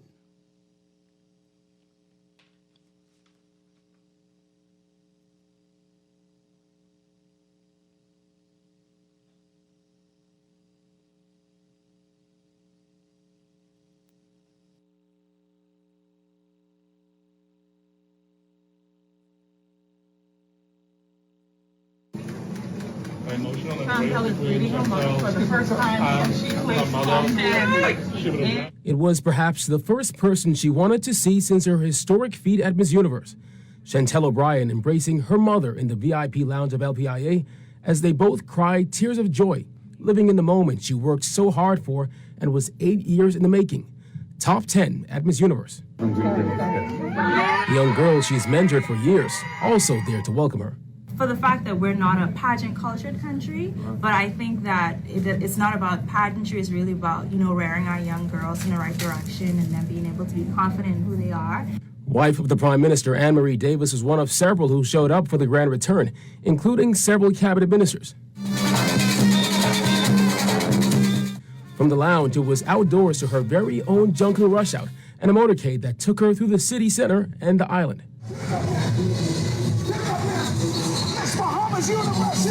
Her day would end at Fusion Superplex, where she was showered with gifts, from a painting by the celebrity artist to free stays at Atlantis, Bahamar, Breezes, and the Courtyard at Marriott, and also cold hard cash.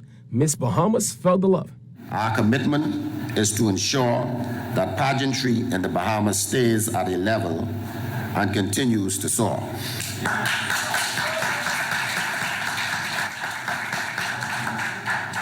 This will happen through regulation and good policies, beginning with the formation of a National Council of Pageantry. Throughout her Miss Universe journey, Chantel never shied away from her story of being homeless for a period as she chased this dream. But her transparency was admired. Deputy Prime Minister and Minister of Tourism Chester Cooper said come Monday, Chantel begins her new job at the Ministry of Tourism. You show us the difficult roads often lead to incredible destinations, and that dreams are as valid as the work you're willing to put in to make them real. It was an outpouring of love that Chantel says left her holding back tears, as this has been a dream that started way back in 2013 when she first entered Miss Bahamas. We did that and we can do more, and although I might have been the first, I'm certainly not the last. There's only up to go from here. We will bring that Miss Universe title back here to the Bahamas. It's really only a matter of time. O'Brien also using the opportunity to address online discussions surrounding her heritage, a Bahamian of Haitian descent. And so, as someone of Haitian heritage, do not get caught up. It is all about what we want to do for our country. It's not about what your country can do for you, but what can you do for your country? And I stand here proud to say that I held the Bahamas on my chest not once, but twice on 2 great global stages. For Our News, I'm Kyle Joaquin. Okay, let's get your reaction to it. A lot said in that report. What Chantel had to say, that's been a topic of discussion quite a bit about her her parentage. Let's talk about that. And what you heard the minister say about the National Council of Pageantry. What do you make of that? And how we celebrate people who achieve these things, whether we do enough, and whether this was a good example of that, of what we should do. Let's get your views on it. Laverne, what do you make of those things there? Congratulations again. You know, for Monday, I told you it is like we won Miss Universe. And so I thought that for me, I don't have any thoughts on it in either way. I don't have an issue with what she said. And I'm just happy for her. Yeah. I'm happy for us. And that is honestly, Dwight, as far as it goes for me. Yeah. I'm sure that there will be people, because there always are, that may want to make an issue. But Chantal O'Brien is a Bahamian who represented the Bahamas and represented the Bahamas well. Absolutely. All right. We've got some calls coming in. Let's take these quickly because we got to move on. But caller, good morning. You're on Morning Blend. Hi, good morning, Dwight, and Mr. Scardner. Good morning to the nation. Dwight, I was holding for a while, so my comments go back to the last segment because I was holding from then. But nonetheless, as it relates to Carnival, I believe the problem, I don't think that there is an issue, quite frankly, based on the amount of people and our population that will be attending the Carnival versus the amount of persons in the United States who would have been attending the Carnival where they were able to conduct their business over there successfully without becoming a COVID hotspot or super spread event. And so I don't see the concerns there at all. I believe the concern is going to come down to, can the Carnival operate at the reduced level of business that the Ministry of Health officials may seek to impose on it successfully and still turn a profit? And I don't think that's possible. I don't think that's realistic. And I think that's where that the doesn't issue. come before you. That's not your problem. Absolutely. I'm just bringing it to the point because there was a discussion on what the holdup is as to why there may not be the granting of the approval at this point. I don't think that they will be able to operate with the reduced level of capacity and still turn a profit at the end of the day. Especially having lost several days of operation from the 10th of this month. Moving on to the next point, as it relates to the COVID and the recommendations from PAHO. I agree with PAHO, as a matter of fact, and unless the Bahamas government is in the position where it has the amount of vaccinations that it needs to vaccinate the entire population, and in addition to that, the amount of vaccinations that it needs to execute booster shots, then we have some critical decisions that we have to make. And it is quite clear from the science that those who have already received the full vaccination, being the 2 shots, they have some level of protection, regardless of the new Omicron virus that's rampant right now. They still have some level of protection versus those persons who have not received any vaccination at all, who have no level of vaccination or are at highest risk for serious illness and possibly death.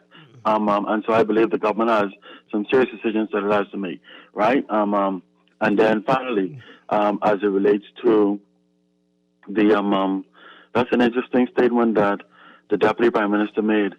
Dreams are as valid as the difficult work you put in to make them a reality.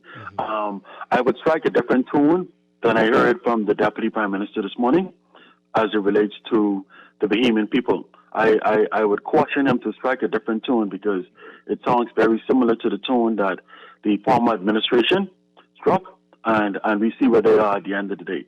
There's a lot of work, as he acknowledged, that has to be done, and the right tune, in my frank opinion, has to be struck so that there isn't a bad meeting of the roads at the end of the day. Thank you for the opportunity, Dwight.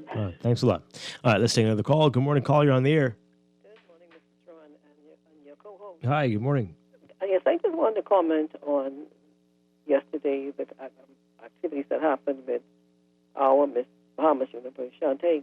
Chantal. I congratulate and I congratulate the Bahamian people for the awesome welcome reception that she, gotten. There was something that happened on the feed on Facebook.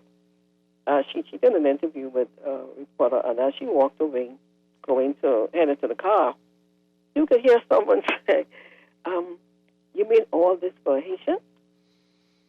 And it came up, on the, you could hear it because the person was in mic, but it was near the reporter, and the reporter had to distance themselves and say that it was not him, right? And we have to stop doing that, and we have to change our mentality when it comes to situations like this. You understand me? This young lady went overseas, represented us on 2 occasions. You understand? And did well. Did well. She went where no other queen, Bahamian queen went. And for someone to even, you understand me, at this point, all that high celebration, it was like a splash of cold water in your face. And I think she heard it, you know. You understand? Because she had just stepped off and the person made that stupid remark. Wow. And I don't know if that is the reason why she addressed that at the press conference, but I must say she did well, and I hope we continue to lift her up and others so that, you know, our little girls and young men who want to represent in whatever areas they can with the Bahamas can do so with pride and really, really feel that they are a part of this country, because like we love them when they're winning. Right. You understand? But when we're in school, like primary school or high school, they go through a lot. Awful. They go through a lot. We must need to do better. Thank you for taking my call. Thank you. Appreciate it. Yeah. That is terrible. That is terrible. It's awful, Dwight, but it just really shows you who some of us are deep down inside. It doesn't it? Because it doesn't even make sense. Right? Let's take another call here. Good morning, call. You're on the air. Good morning, Dwight. Hi. Hi, Spark here. I would like to touch on the nationality situation with Miss Bahamas. If you give me a moment, Dwight. I was researching my heritage myself. My mother's name was Gwendolyn Mins. Her mother was Ida Mins. Ida Mins was the sister of Leon Hartman DePuch. Leon Hartman DePuch was the founder, with Ida DePuch and his siblings, of the Tribune as we know it now. So I came down from the DePuch. Ida DePuch, my grandmother, was married to a man named Sam Mins. On the Fountain side, which I'm a Fountain now, was Harold Jackson Fountain. He was also, both surnames, and following my heritage, both surnames were French surnames. Now, I haven't found out if he came directly from France or through Haiti, New Orleans, or New York. But it doesn't matter where you came from. I was born in Chippenham in 1951, May 4th. So all of us came from somewhere, and we have heritage coming back, because we don't have the original names of the Bahamians that Columbus met here. He met people here. He didn't discover anything, but he discovered it for Isabella and Francisco of France or Spain. But we all came from somewhere, and we should be proud of who we are. My biggest problem is when we come from the illegal immigration thing, because we have laws in the country. Have a good day. Thank you very much. Thank you. Let's take this call, and then, okay. Good morning, caller. You're on the air. Hello, good morning. Hi. I calling in first of all, so let me turn the radio down, to actually chastise on Anton. I don't know how Anton can be actually cautioning the Deputy Prime Minister. I think he's gone beyond his bounds right there. Well, okay. And additionally, regarding the other remarks which I just heard, I think we need to forget about all of it in terms of race and who we born, where we came from, Europe, Africa. The one song says, as long as you're a black man, you're an African. And beyond that, if you're a human, you're just a human. So it doesn't matter where you came from, Europe, Asia, Africa, we're all one. So let's support our new Miss Universe that has gone beyond. Oh, that is our Miss Universe, even though she's not Miss from India, the one who actually won the #1 spot. We are happy for her, and we are happy for everyone else. Now, some persons, even or some of our Haitian brethren, they are sometimes discouraged, not necessarily because of ill treatment, but sometimes we look at different life. People look at life differently. We say, "Oh, that one rich, he's already rich. He got a lot of things, and I don't have all those things yet." But everyone will get it one day at a time, and we know we all cannot be at the top, but we all will live and we all will survive. Yeah. Okay. Thank you very much. And final call on this. Good morning, call. You're on the air. Yeah, Dwight, I want to say something on Mr. O'Brien also. Yeah. First, I want to say we got to start living on what as one is more than a talk.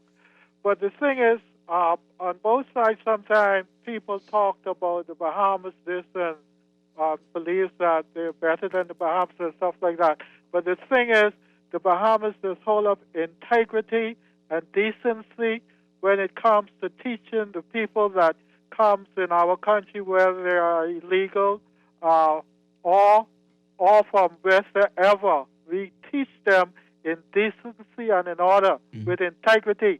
And I'm proud of the Bahamians for that. Thank you. Okay. All right. Thank you very much. All right. This person, a couple messages as we go to the break. Someone says, I have no problem with her heritage, but there can only be one flag when representing our country. I don't know if I understand what you're saying. If people, okay. And this person says, can we show up before they win, if only once? Well, maybe that's what the National Council of Pageantry will be about. Hopefully we'll learn more about it, but hey. Okay, we're going to take a break. When we come back, RBC, some exciting things they have going on. They can tell us all about it. Stay with us. This is Morning Blend on Guardian Radio 96.9.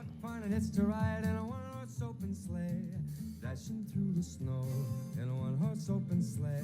All the fields we go, laughing all the way. Bells on bobtail ring, make it. It's BTC, 12 days of Christmas giveaways. That's right, BTC is giving you free cash and prizes for the next 12 days leading up to Christmas. On the first day of Christmas, BTC gave to me free cash, free service, and a free prize from BTC. Oh, just pay your bill in full or sign up for any service, and you can be a winner with our 12 days of Christmas promotions. Merry Christmas from BTC.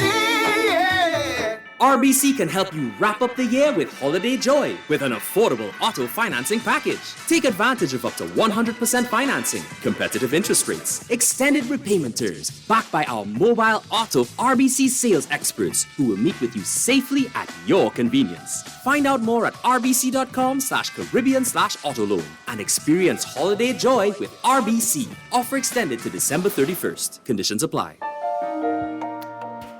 Motto, look at that beauty, eh? The way that melted cheese sauce with mushroom drips from the sides. Boy, I just can't. What are you talking about? The bacon mushroom melt from Wendy's. For real? Yes, if you're gonna melt, then melt with this. Try the layers of cheese and smoky mushrooms that makes this burger more craveable than any other. Upgrade your Wendy's combo to a large up until December 17th and scratch and win over $45,000 in cash and prizes. For a limited time only. Wendy's, different inside and out.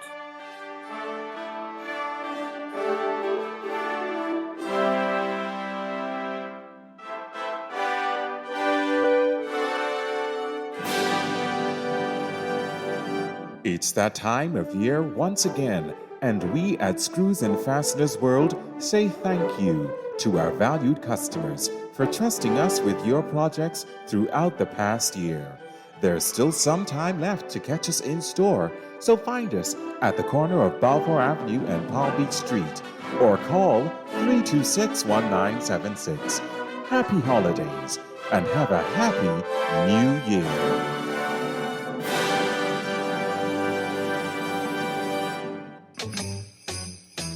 Hi, I'm Levan Miller, and I want to take this time to wish you and your family a very Merry Christmas and a most prosperous New Year.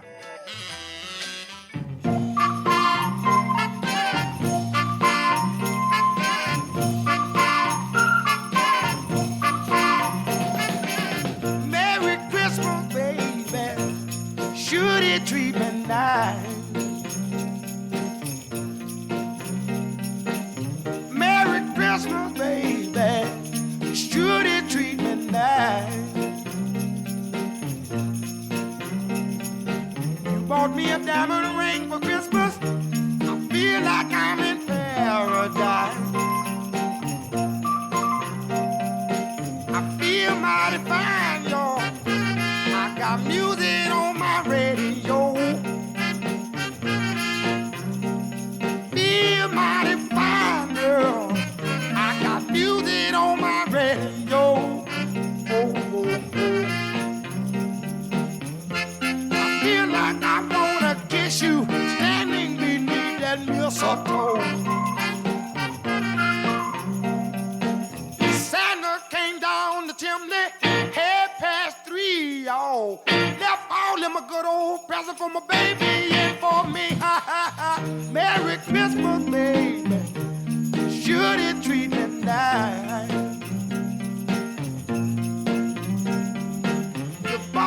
And we are back here with Morning Blend on Guardian Radio 96.9. Dwight Strachan along with Laverne Gardner. And this morning we are talking with RBC. They've got a lot of holiday joy they're bringing to folks this season. Here to tell us all about it, very pleased to welcome Natalie Atkins and Whitney Ramsey. Natalie and Whitney, welcome to the show. Great to have you with us. Good morning, Dwight and Laverne. Thank you for having us. Hi, good morning. Whitley here. Thank you for having us. It's our pleasure. It's our pleasure. You all sound very, very bubbly this morning. Glad to hear that. All right. So, hey, you got a lot of these things, and they're being extended to the end of the year, December 31st. Let's talk about it. What are we doing exactly, and what can people expect over the next few days? All right. So we are here to talk about our holiday campaign that we still have running. We actually have 3 campaigns, and we want to remind the public to take advantage of the offer before it ends on the 31st. Okay. All right. So one of those involves auto financing. Let's talk about that. What are some of the deals that are available? Okay, so our Holiday Joy with RBC auto financing campaign, we're offering up to 100% financing on new vehicles. And we have some very, very attractive interest rates with extended repayment terms. And we work closely with all of our local auto dealers, with some of them being Executive Motors, Sandpin, Bahamas Bus and Truck, Easy Car Sales. So, we have our car shows that happen at the last Friday in every month at our locations. All right. So attractive interest rates. What can you tell us about that? How attractive are they? What are we looking at? Well, they're very attractive, but unfortunately, our clients would have to come in and speak with one of our service professionals who would be more than happy to give them the best client rate. Yeah, correct. So that's going to depend on a lot of things. Yes. Whitley, of course, Dwight, you know what I'm going to ask. This promotion is available in Grand Bahama as well? Yes, ma'am.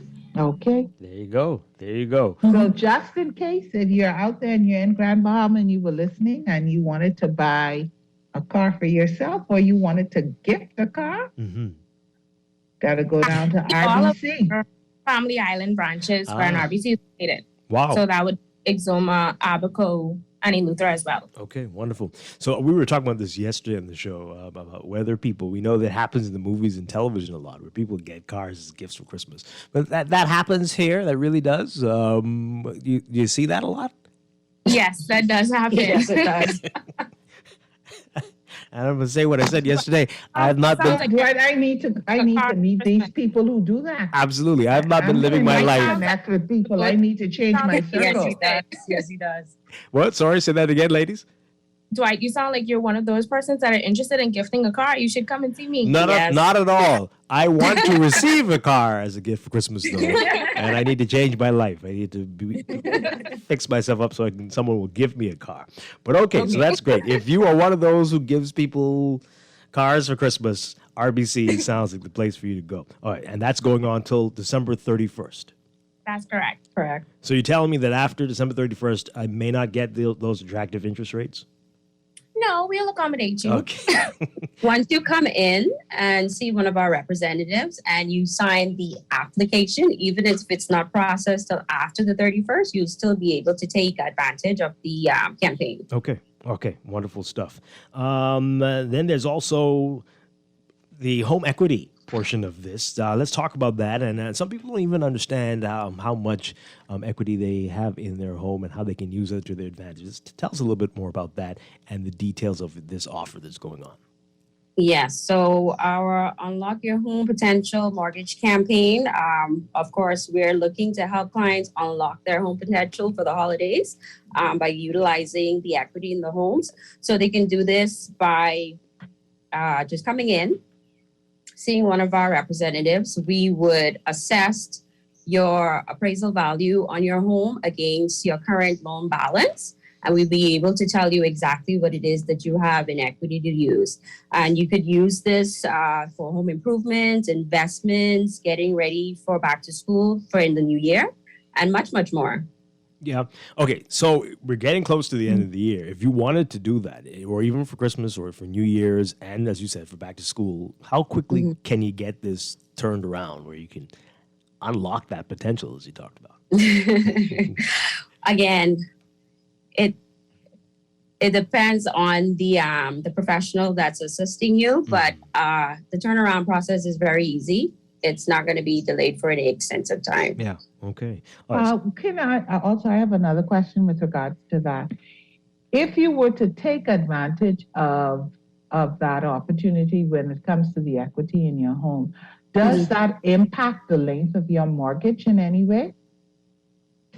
It can, but not necessarily. So when we assess it, we will be able to tell you whether or not you will have to extend the maturity of the loan. But in most instances, it does not. Okay. All right. So what are some of the things you need to bring in for this?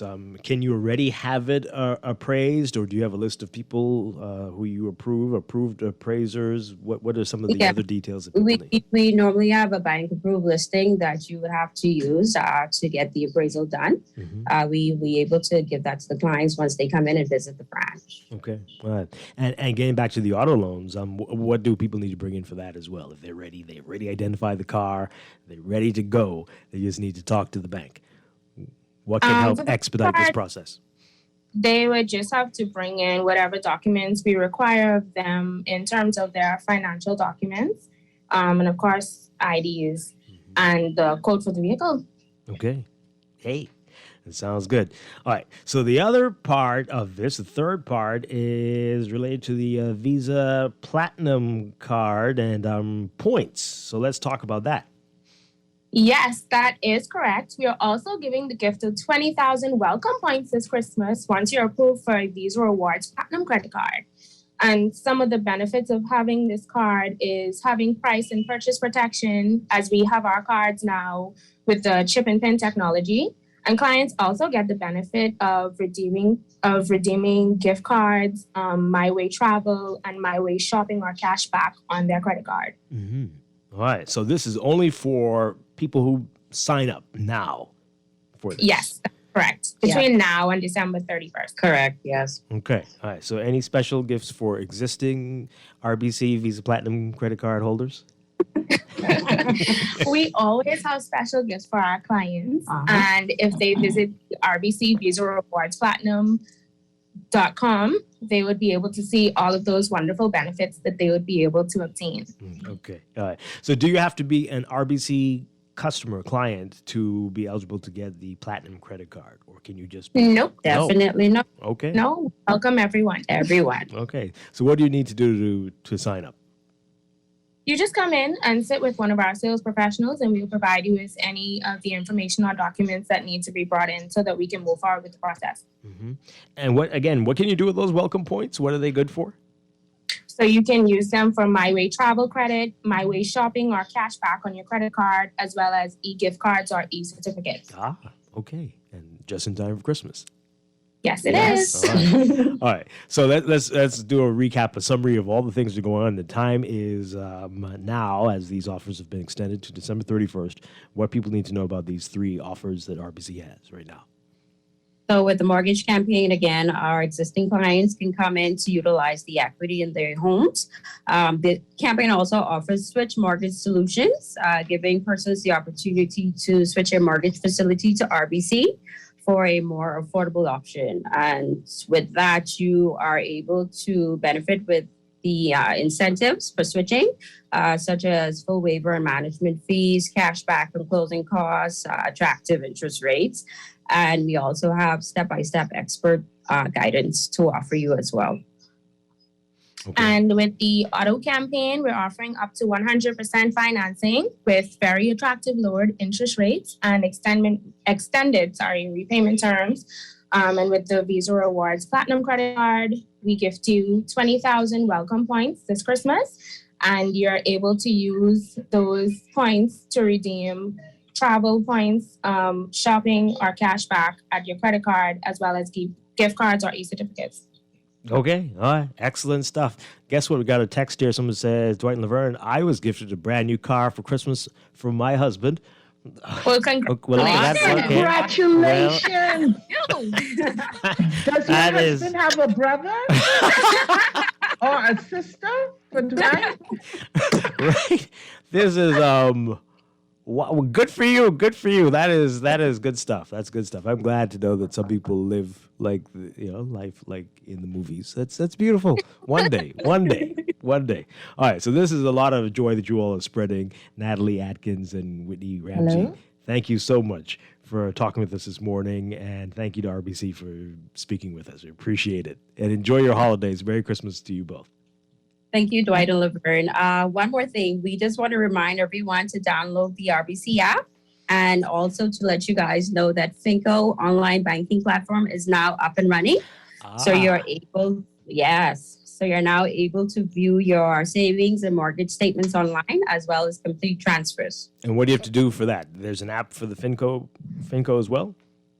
Yeah, there's Okay. an app, but you can also call our advice center, and they'll be able to walk you through the process for setup. Okay. So it's the same app that we currently use, the RBC Caribbean app. Yeah. It's the same. Yeah.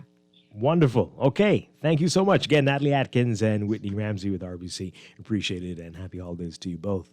All right. We're going to break for news and then come back with Morning Blend Business. We're talking with Juan Eleuthera. And we've got the drawing of the Bahamas COVID vaccination raffle. A lot more coming up in our 9 o'clock hour. Stay with us. This is Morning Blend on Guardian Radio 96.9.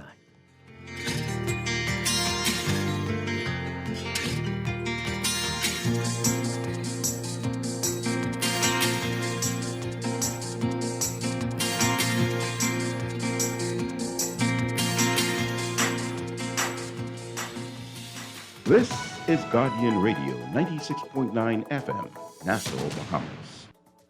This is Guardian Radio, your station for up-to-the-minute news, intelligent, interactive, and engaging conversation. 96.9 FM. The views and opinions of the hosts and guests are their own and do not necessarily reflect the position of the management and staff of Guardian Network. Wake up, it's a new day. Wake up, it's a new day.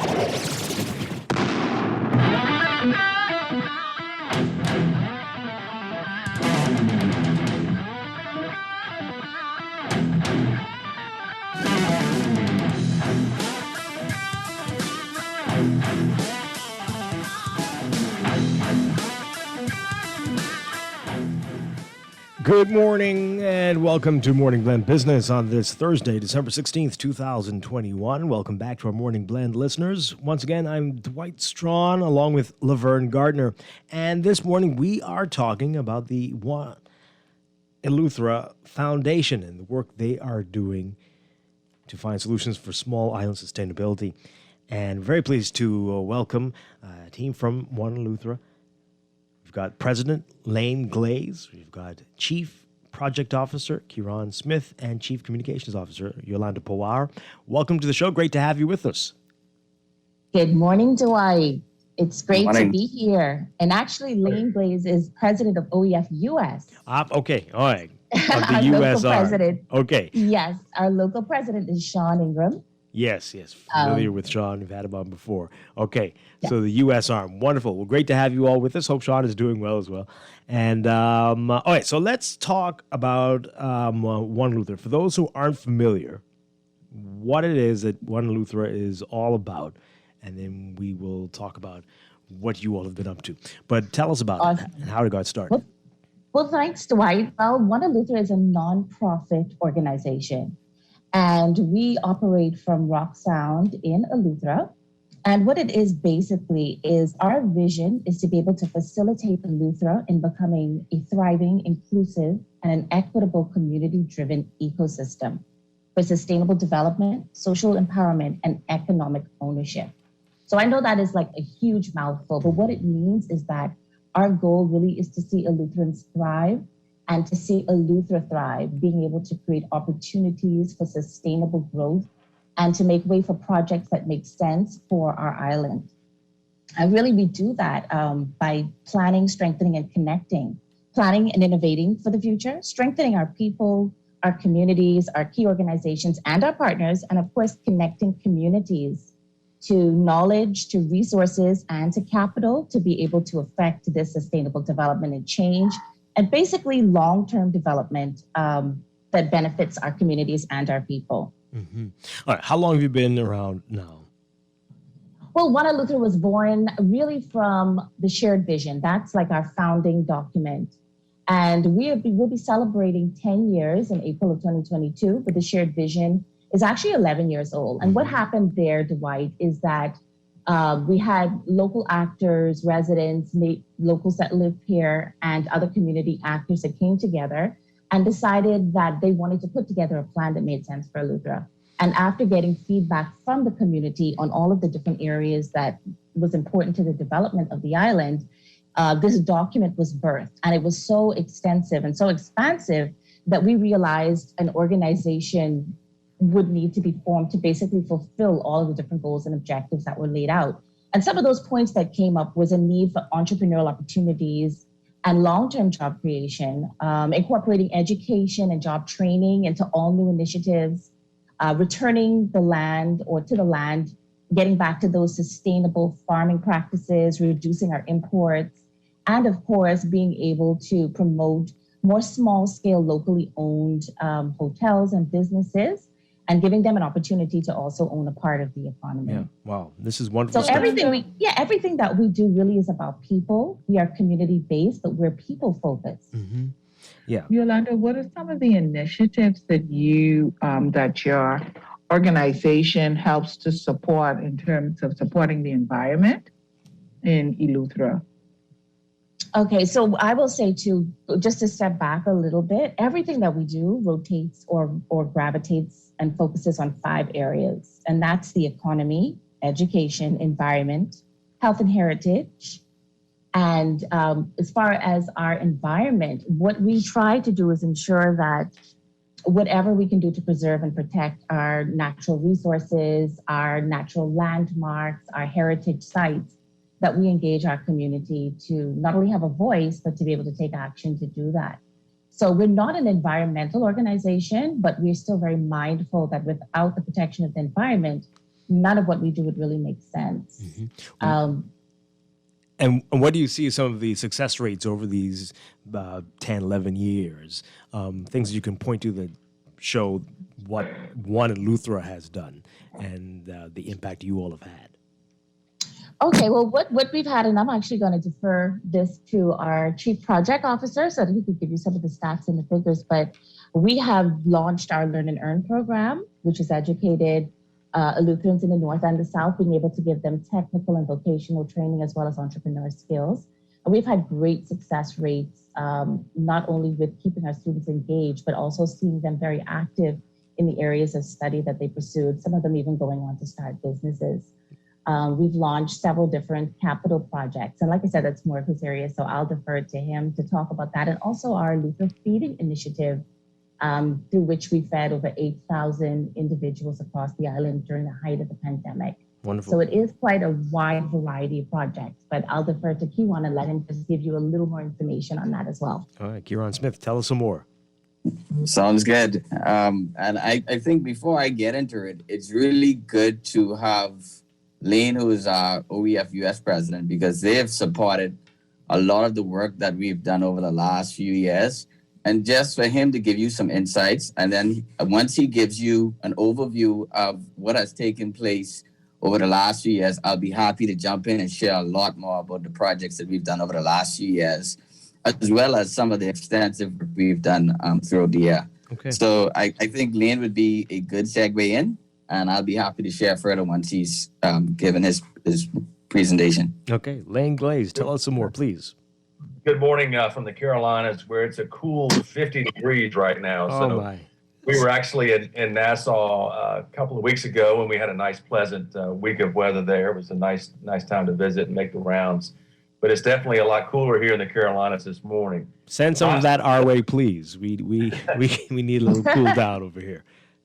My relationship with Eleuthera goes back almost 20 years. I'm an ordained Methodist minister, and was a chaplain at Clemson University in South Carolina, dating back to the early 2000s, and started bringing students to Eleuthera mainly to do humanitarian work post hurricane, post disaster work, and did a lot of that on Eleuthera for several years. Then we went over to Grand Bahama and did some work over there near the West End where Freeport is. After, I think it was Hurricane Jean maybe and Irene. Those two storms hit the West End real hard. And it was after that second series of storms that Sean Ingram and I began to have conversations about just the nature of the work that we had been doing. A lot of it was more reactive in nature, and we really began to shift our conversations to a more proactive approach. How can we proactively help a community that may be struggling, may be cut off from economic resources, maybe struggling to preserve its heritage and culture, maybe challenged with environmental issues? How can we help some of these communities that are kind of cut off from the major urban areas, whether it be in the Bahamas or whether it be in the Carolinas for that matter? How can we help these communities uplift themselves in a collaborative way, recognizing the contributions that need to be made locally, as well as maybe contributions that can come in from the outside? And so I'm part of a group on the OEF US side. I'm part of a group of donors that are probably, 400 to 500 regular donors on the US side. Some of these people have been to the Bahamas once on a cruise, and some of these people have a relationship with the country that dates back, like mine, dates back decades. These are people that love the people, that love the country, and that want to be part of the solution for the Bahamas going forward, but not in a way that's controlling, but in a way that's supportive. And so we believe that Bahamians should own their own economy. We believe in supporting Bahamians as they try to reach and achieve their own goals for development and so on. And so that's kind of the role that we play on the U.S. side, is providing financial support where we can, but really leaving the spending and investment decisions to the local leadership. And that's been a good formula for us now. For the 501c3 was started 5 years ago. I think since we've been started on the U.S. side, we've been able to facilitate about $17 million of investment in Eleuthera. Wow. So that's a significant number. And we're really proud of the work being done in education, in cultural and heritage preservation. We have those same issues here in the Carolinas. I'm a Charleston native. And if you have ever visited Charleston, we're having the same kinds of issues you're having in the Bahamas as far as just losing the very thing that brings people there. The culture, the heritage, the food, all the unique things that make that area of the world, a great place to visit. And so it's been a joy to be a part of the journey for the last about 20 years, and then more formally over the last 5 years since forming the 501c3. Right. Wow. Okay, that is great stuff there. And Kieran, I guess you can add more now. Yep. So I think Lane made a good segue into the presentation, but I think just to start out, one of the things, and I think Yolanda has touched on it, but one of the things that we are is a social and economic development organization, meaning that we believe in giving persons, particularly and especially Lutherans, an opportunity to own their own economy.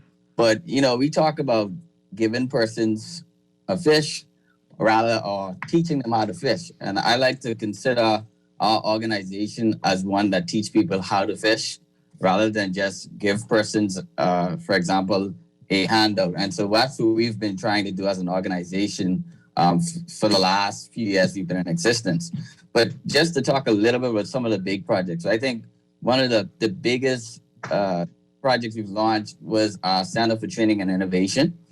Originally, one of the things that came out of the shared vision was a need for training persons, individuals in specific areas, whether it was hospitality, whether it was in carpentry, the trades. And so CTI became an organization that was focused on the development of Elutherans and these training programs. So one of the first things, or one of the programs, which is one of the flagship programs of CTI, was a Learn and Earn program. So with this program, persons were able to not just learn a trade, but they were also given a stipend as they learned the new trade.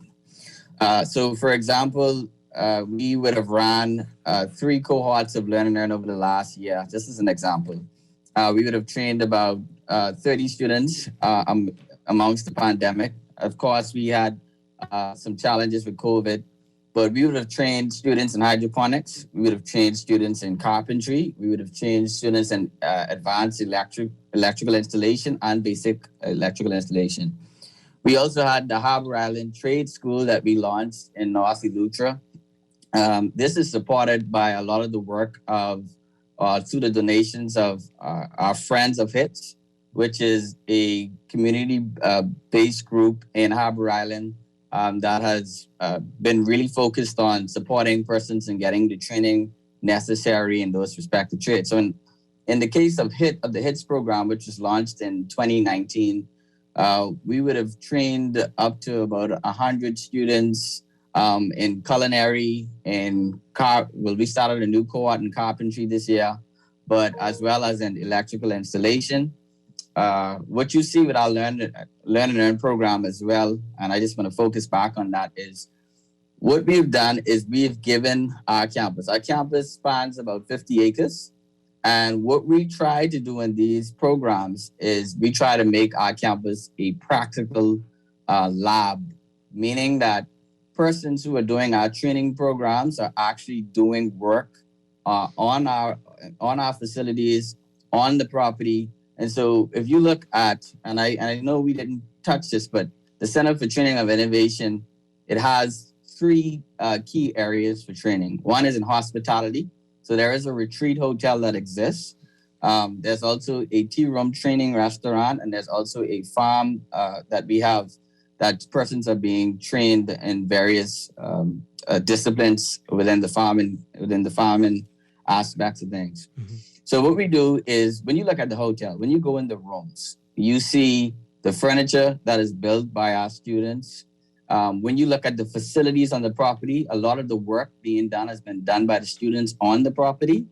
And so not only are they, like I say, learning a new skill in the theoretical aspect, but they're actually getting the necessary practical training that they need. In terms of the culinary program, which is run by the HITS, which really done by HITS, Harbor Island Trade School, a lot of the persons who go through that program, they work in some of the organizations, some of the businesses in Harbor Island. So what they're really doing is getting a second or getting the necessary formal certificate or formal training in the specific areas they are working. And so all of our programs, our training programs in particular, they're approved by NACOB. They're typically 12-week programs.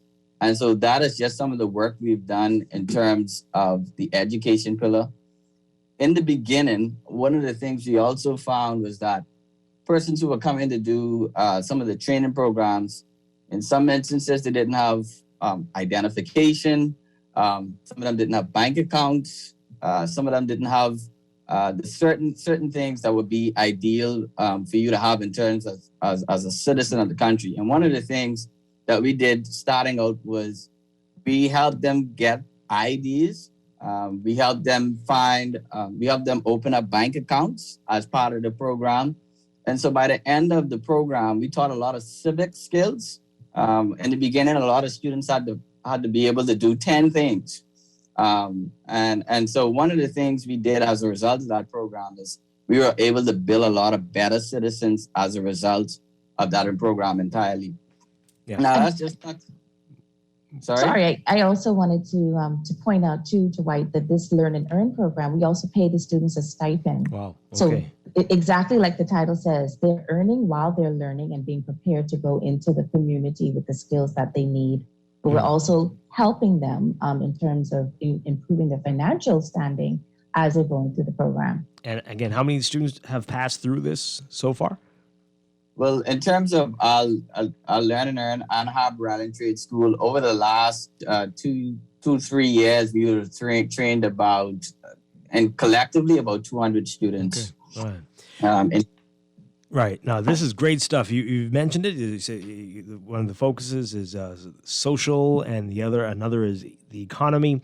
And on your website, and this is really interesting to me, it says that OEF, One Luther Foundation, was born out of a need to protect Eleuthera, our island home, from large-scale developments that threaten to forever alter the pristine natural landscape, disrupt fragile marine and land ecosystems, and further disempower our people by perpetuating the cycle of overdependency on foreign direct investment. Let's talk a little bit about that. We know that recently there was an announcement about a project in South Eleuthera, and that this is always a challenge facing the Bahamas with large developments and a plan for these islands and what we want them to be. And we've said we've complained about it here, whether we're not sure if there is a plan for New Providence even. But Grand Bahama seems to be challenged, and many other islands. You all have come up with the plan. But let's talk about that. How difficult is it to maintain that vision, and is the government in sync with what you all see as the way that Eleuthera should be developed? Well, I guess it's important to touch this. And sometimes our organization may be misunderstood. We have never been against development. We truly believe in development. What we believe in is sustainable development. In the case of South Eleuthera, that was one of the key things that came out of our shared vision. And our shared vision shares our position. Our position is that when we're talking about the creation of jobs, we're talking about stimulating the economy, what we're looking for is for a lot of Eleutherans to have the ability to have a share in these development opportunities. And that's why it's so important. And we talked about the training aspect, but that's why it's so important that we continue to develop those skills so that persons can have a stake in these developments. Mm-hmm. We talk about foreign direct investment, but we have a model that showcases that foreign direct investment could be beneficial to the community. You've seen it. Lane has talked about the $17 million investment they've made in South Eleuthera and in Eleuthera in general. And I think that is as a result of, I would say, foreign direct investment. But our model, and what you'll see, particularly in the second home community, is a lot of second home owners in Eleuthera has invested in One Eleuthera, has invested to see development projects taking place. So I think it's clear, it's very important to clear the record that One Eleuthera is pro-development, but we believe in that sustainable development opportunities. Mm-hmm. In terms of government involvement, I mean, even in the case of us with the government, we've always been a partner. We have always been a partner with the government. In the case of development for the country, I do believe that Bahamians should always have a stake in the development, and our organization is strongly supported that position. So, Dwight, I mean, to answer your question specifically, I think just to clear the record, our position has been that in regards to any second or foreign direct investment. Mm-hmm. Kiran, how closely, sorry, Yolanda, how closely do you work with the government in terms of developments in Eleuthera, or even in just presenting what it is that the One Eleuthera Foundation does and how it could maybe be modeled on other islands? And I'll use the example of the feeding program. That was a program, we were one of the zone leaders. And I think that's why it's so important to talk about that public-private partnership. Mm-hmm. I think the program was a great model to showcase how, not just, because I think it's important to focus on the third sector as well, because often it's a forgotten sector in some instances. But I think that program showcased a lot of the work that NGOs could do. So to give you an example, when COVID had struck, the government needed a partner in the implementation of this feeding initiative, and mainly because one, they knew some of the NGOs had direct access to the people who were in these vulnerable communities, and so through that program, one of the things we did with that program is the government also provided funds to us to run that program. But what is not often said is the NGOs also had to fundraise money to support that program. The Feeding Initiative would have injected over $120,000 of fundraising ourselves just to pump into that program as well. And on top of that, we would have pumped in an additional $60,000 into other feeding initiatives that we had to carry out through Eleuthera. Now, I'll say this, one Eleuthera, we don't believe in just feeding persons. We believe in giving persons an opportunity to not only empower themselves. So one of the things we did with the feeding program, and this is separate and apart from the partnership that we had, was we did a partnership with the local restaurants where they had to feed persons. We gave them a grant, they had to feed persons, as well as the funding was used to help to keep existing staff during the pandemic, as well as hire potential new staff that was needed. Mm-hmm. That program, and this is not even the partnership we had with the government. This program that we had as an organization would have pumped about $32,000 into those restaurants, and over hundreds of persons would have also been receiving meals from these restaurants. And in terms of, and just going back to the feeding program, the government would have invested over $2 million in Eleuthera. One of the things we wanted to do as an organization was we wanted to make sure, because when you talk about the feeding program, a lot of people think about persons just getting vouchers, but there are also stores on the island that benefited from this program, and it helped to keep a lot of the stores open. All right, we want to a little bit more about that. We're going to take a break. When we come back, we'll talk a little more about that. We're talking with Kieran Smith, Yolanda Pawar, and Lane Glaze with the One Eleuthera Foundation. More on this after the break. This is Morning Blend Business on Guardian Radio 96.9.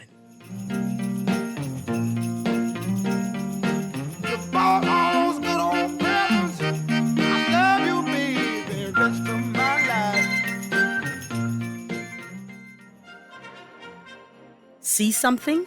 Say something. Call Crime Stoppers Bahamas in Nassau, 328-8477. That's 328-TIPS.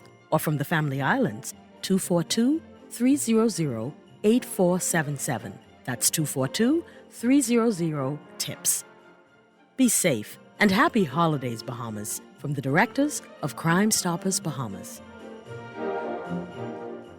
At Fidelity, the holidays are all about family, spending time with loved ones, and being thankful for the little things in life. Worrying about bills should be the last thing on your mind, especially during the holidays. Let Fidelity help you get your bills under control.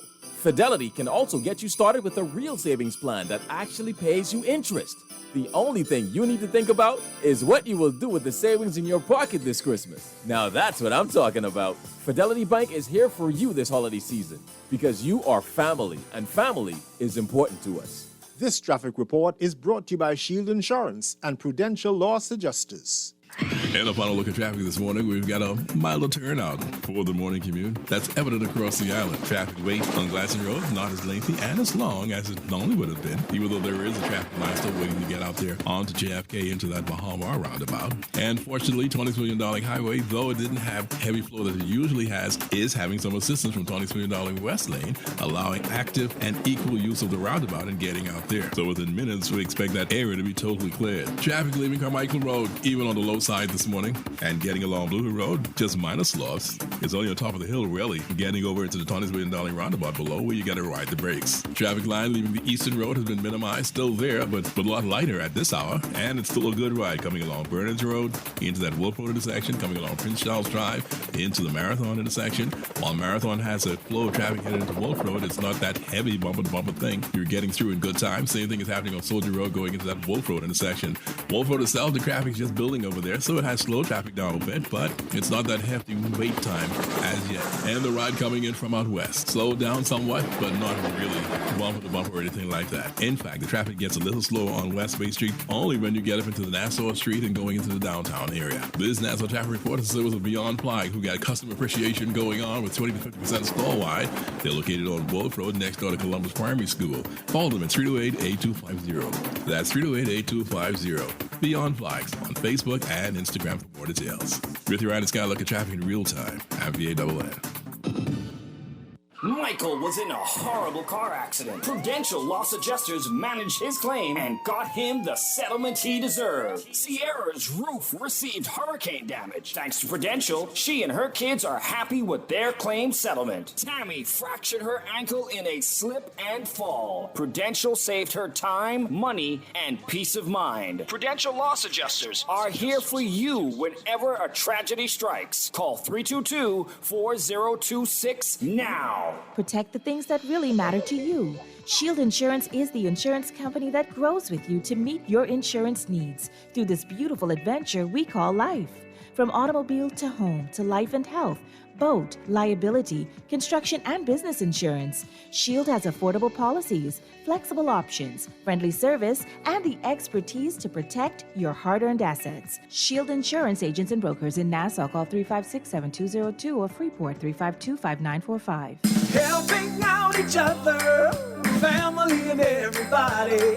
It's a simple act of kindness with you, me, and RBC. RBC wants to spread acts of kindness during this festive season. One simple act of kindness for our friends, co-workers, and communities can cause the brightest smile. Help a stranger, give a food basket, or call an elderly person. Share your stories at facebook.com/RBC Caribbean. Acts of kindness, RBC. This is Juan McCartney, and I'm wishing you and your family all the happiness in the world this holiday season and all of God's abundant blessings in the new year. Here's to hoping you have a great 2022.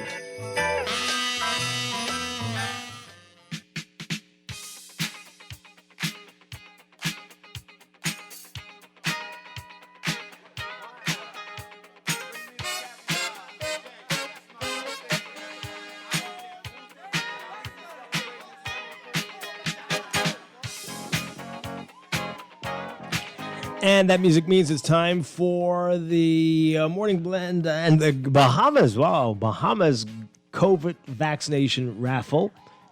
And the raffle drawing for today, our U.S. Embassy partners putting on this wonderful, wonderful event, wonderful initiative since September, still going strong, and we're drawing names every Monday and Thursday, giving away 2 prizes today for people who are fully vaccinated against COVID or even partially vaccinated and still waiting on your second jab. All you have to do is register at vaxbahamas.com, and it'll take you just a couple minutes to sign up, and you're ready to go. So today we're giving away 2 great prizes, a case of Sands and a $50 John Bull gift card. All right, so let's give away that case of Sands first. And the case of Sands, the winner of the case of Sands, oh my goodness, what is this name here? Okay, bear with me, folks. Okay, Lashawandel, Lashawandel,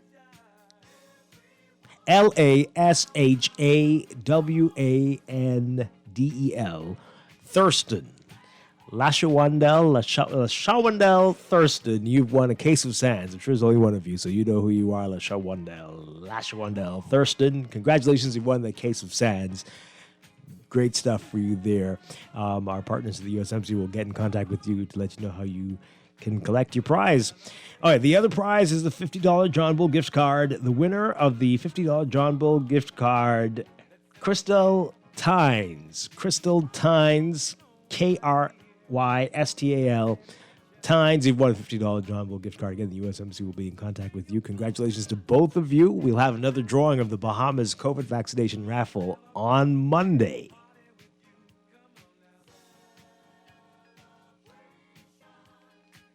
Let's all celebrate and have a good time. Yeah, yeah. Celebration. We gonna celebrate and have a good time.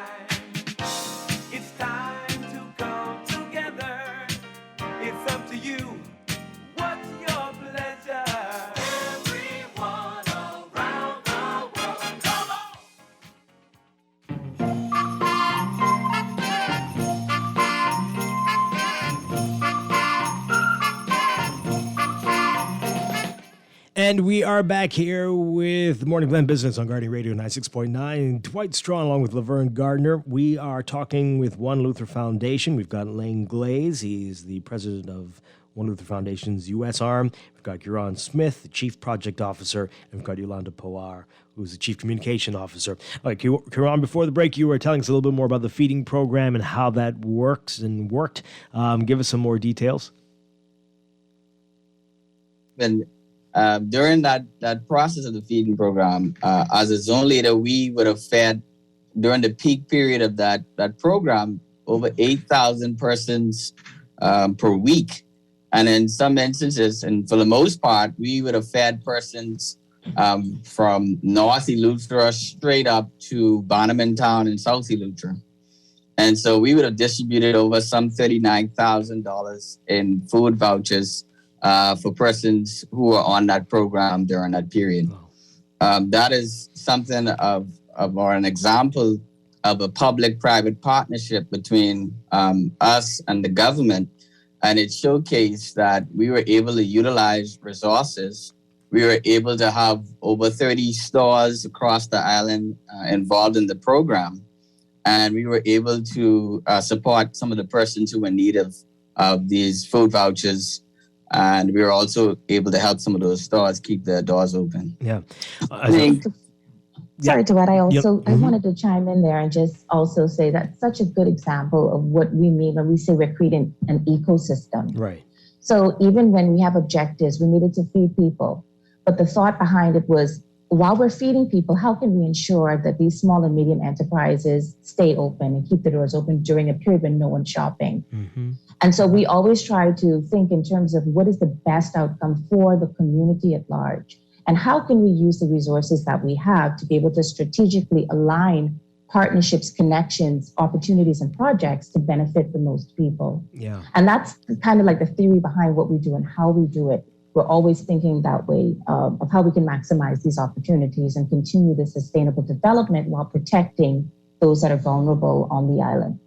So I know I'm thinking it, and I bet you Laverne's thinking it, and we need something like this on every island, including Providence. Have other islands approached you? I don't know if there aren't others on the other islands. Being from Nassau, we are very myopic on these things. But have other islands approached about setting up something similar and getting your assistance?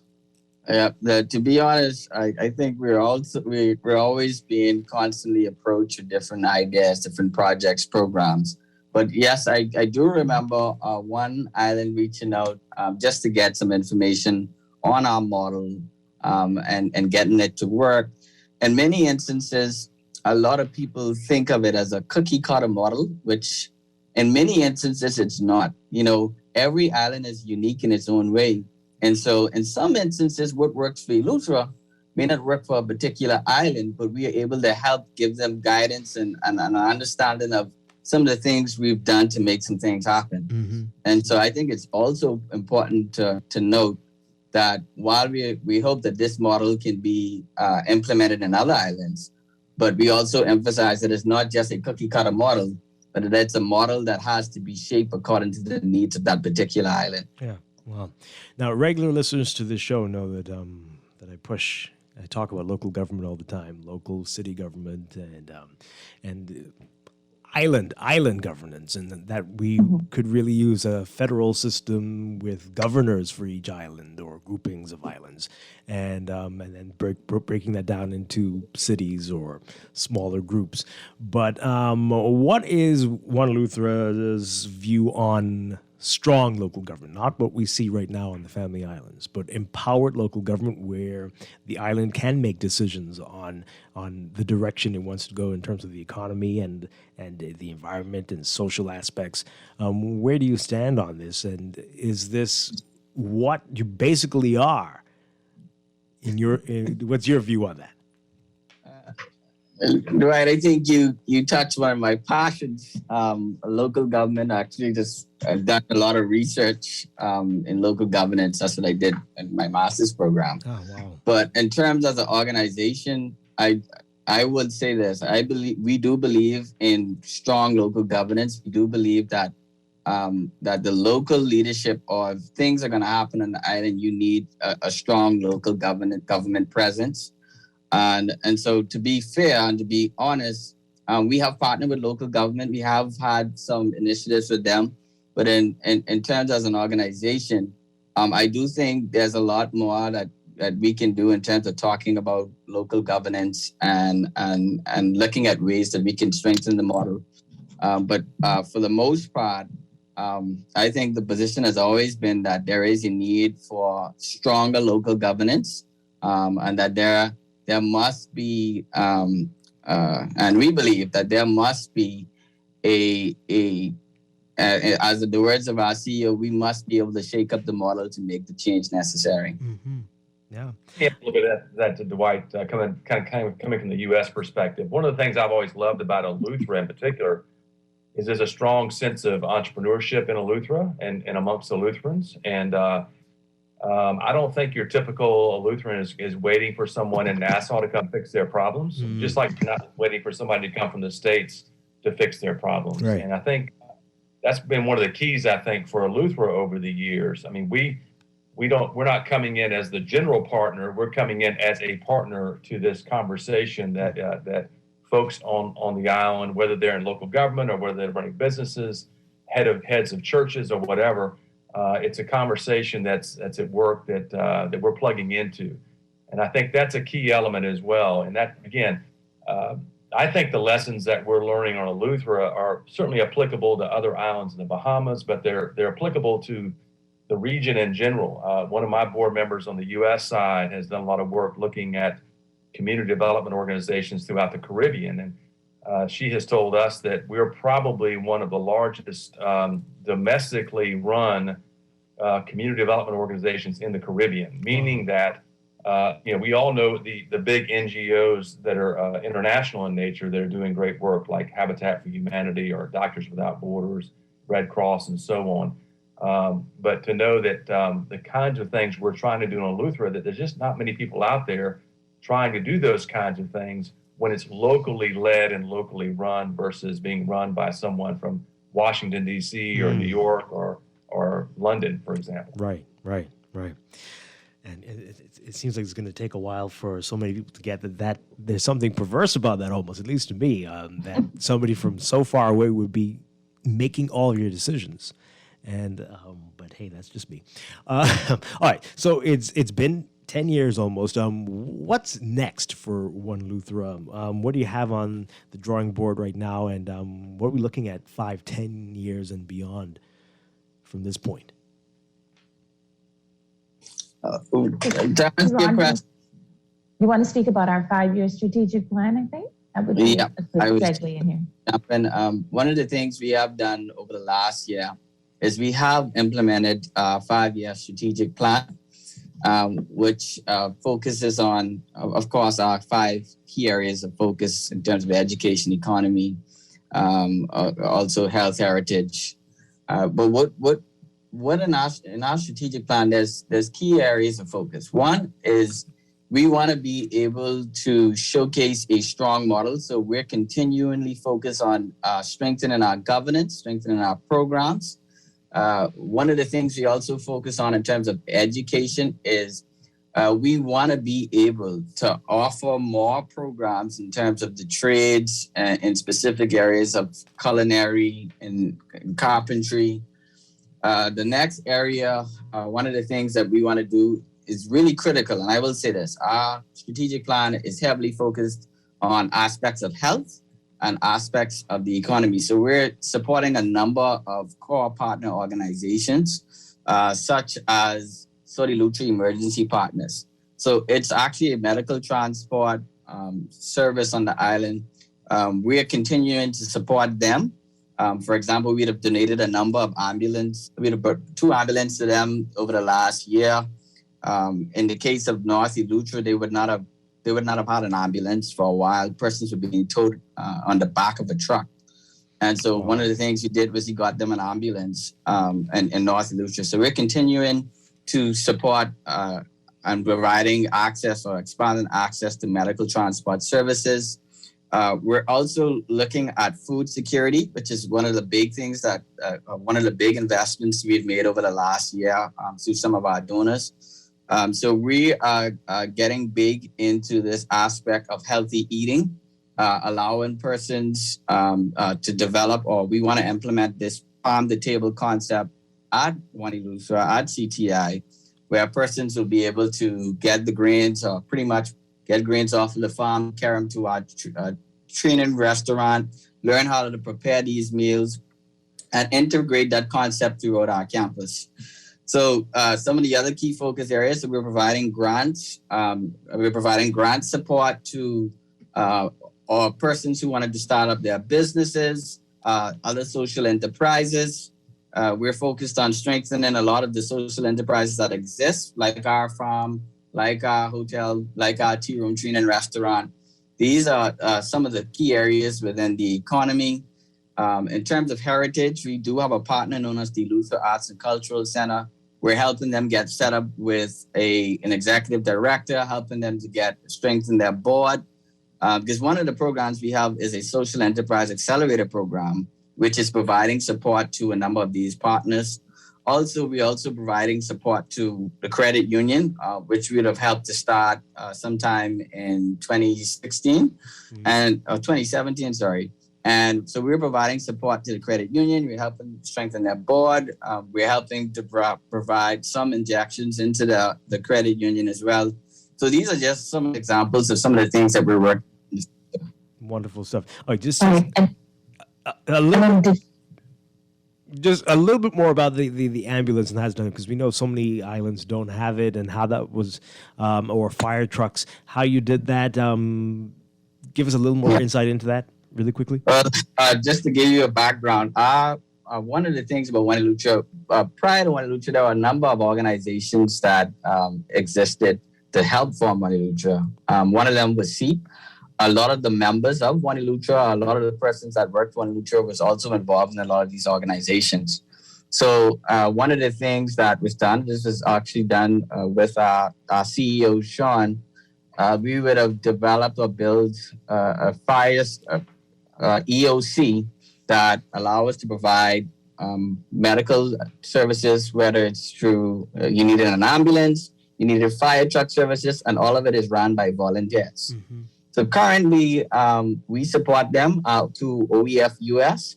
They, in terms of what the needs are, one of those was an ambulance. They would go and help us find ambulances that person would want to donate to the island. And we would provide, once we get a donation in like that, we would hand it over, or we would donate it to SEEP. And we continue to provide that service. We have an EOC in Wemspite and one in Tarpon Bay, and we're also looking at expanding that into North Eleuthera. Wonderful. So that is one of our initiatives that we currently and consistently support. Okay, and Yolanda, I know you were trying to say something. Yeah, I was just going to talk to you about our campus a little bit, Dwight. Mm-hmm. Kiwan touched on it, that we have a training hotel, the only one in the country, and a training farm, but we've also recently developed a Cravo cooling house, which is quite revolutionary. And all of these different aspects we use to train the community to create entrepreneurial opportunities as far as business around the training opportunities. So you can come in and do hospitality and take an Airbnb course and be able to manage your own business or your property management business. You can come in to learn hydroponics, and then also from there, take the entrepreneurship aspect of the training and develop your own hydroponics business. Mm-hmm. But speaking specifically to the Cravo Cooling House, it's 1.1 acres. It's the only one of its kind in the region. And this facility will allow us to grow year-round, even through the dry seasons, in a very controlled environment. So through a retractable roof and walls, we're able to control the climate in this grow house. And we're able to basically fill the agricultural gaps and the needs across the island through being able to grow hydroponically in this new facility. It can withstand winds of up to a Category 2 hurricane, at which time the walls and the roof will retract. If the winds get stronger than that, we may lose the crop, but we won't lose the facility. So these are some of the things that we are pioneering, that we are partnering with our local farmers, with our local stakeholders, to be able to define and develop going into next year, and to continue to invest in evolving and developing over the next 5 years. But I just wanted to drive home that the connection really, it all rotates around these 5 pillars, and sometimes they overlap with economy, with health, for instance, with the Gravo. But there's this overlap, and then we all kind of still come together to create opportunities. And the way that people can support One Luther, I think that's important to talk about as well. Next question, yes. Mm-hmm. Is also through coming, we are a social enterprise as well. So any funds that are raised from, for instance, the hotel or booking rooms, we have a 16-room boutique hotel, very historic facility that was renovated. It used to be the old Rock Sound Club. But those funds go back into training, go back into operations, so that we are also empowering ourselves as an organization, not only to have to drive through fundraising, but to start to have some sustainable aspects of what we do. And that allows us just to expand our reach and to do more in the community and to help more people. So of course, you can always come and visit our property. You can stay at our boutique hotel. You can contact us about training on our website. You can participate in our virtual learning campus, which is also run through CTI and hosted on the One Eleuthera website. And of course, if you just want to volunteer, you just want to come down and have an immersive experience working with us in Eleuthera, seeing what it's like to run a nonprofit, being involved in different aspects of the organization, we welcome that as well. This is incredible and inspiring. This is wonderful stuff, and we hope to talk to you again the closer you get to your anniversary next year. But wonderful, and I hope some of the folks on some of the other islands are listening, and we'll seriously consider. And again, people in New Providence, we need to be doing this as well. Yolanda Puar, Kieran Smith, and Lane Glaze, thank you all so much. One Luther Foundation doing great stuff there. Thank you very much. Keep up the excellent work. Thank you for having us, Dwight. Thank you. Happy holidays. Same to you. Happy holidays. Same and of to course, you. come visit us. Yes. We'd love to have you. Bring the morning show down to our campus. Hey, that sounds like a plan. We'll talk some more about that. Thank We'll you talk some again. more. All right. Have a great day. All right, we're going to take a break and be back with more Morning Glen business in just a bit. Stay with us. To ride and sing in a one-horse open sleigh. Let me ask you a few questions. What's your name? Pam. Favorite food? Steak. Beer or wine? Wine. Is your money safe? It's under my bed, so I guess so. Are you serious? Yeah, why? Unless your money is in a bank or credit union that's a member of the Deposit Insurance Corporation, there's no guarantee it's safe. Yeah, but what if something happens to the bank? Your Bahamian dollar deposits are insured up to $50,000, so you'd still be ahead. Plus, your mattress might catch fire. Then what? Man, those banks and credit unions are looking good right about now. Visit the DIC's website at www.dic.bs. Protection for your money guaranteed with DIC. You can win. You can win. Everybody can win with Esso this Christmas. Win with Esso every week in the Fill Up and Win this Christmas promotion. Simply spend $25 or more in fuel, write your name, email, and telephone number on the back of your receipt, and drop it in the entry box provided for your chance to win loads of weekly prizes. Promotion ends December 22nd, 2021. Terms and conditions apply. Visit bettergasmileage.com/fill-up-and-win for more details. The Esso brand is a trademark of ExxonMobil Corporation and is used under license.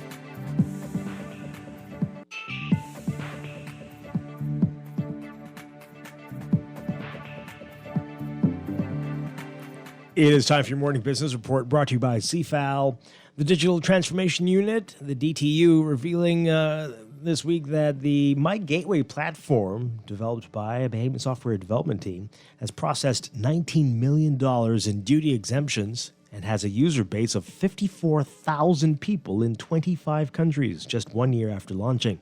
The platform was designed with ease of business in mind and made it easy for users of government services to interact with government departments by bringing those services online.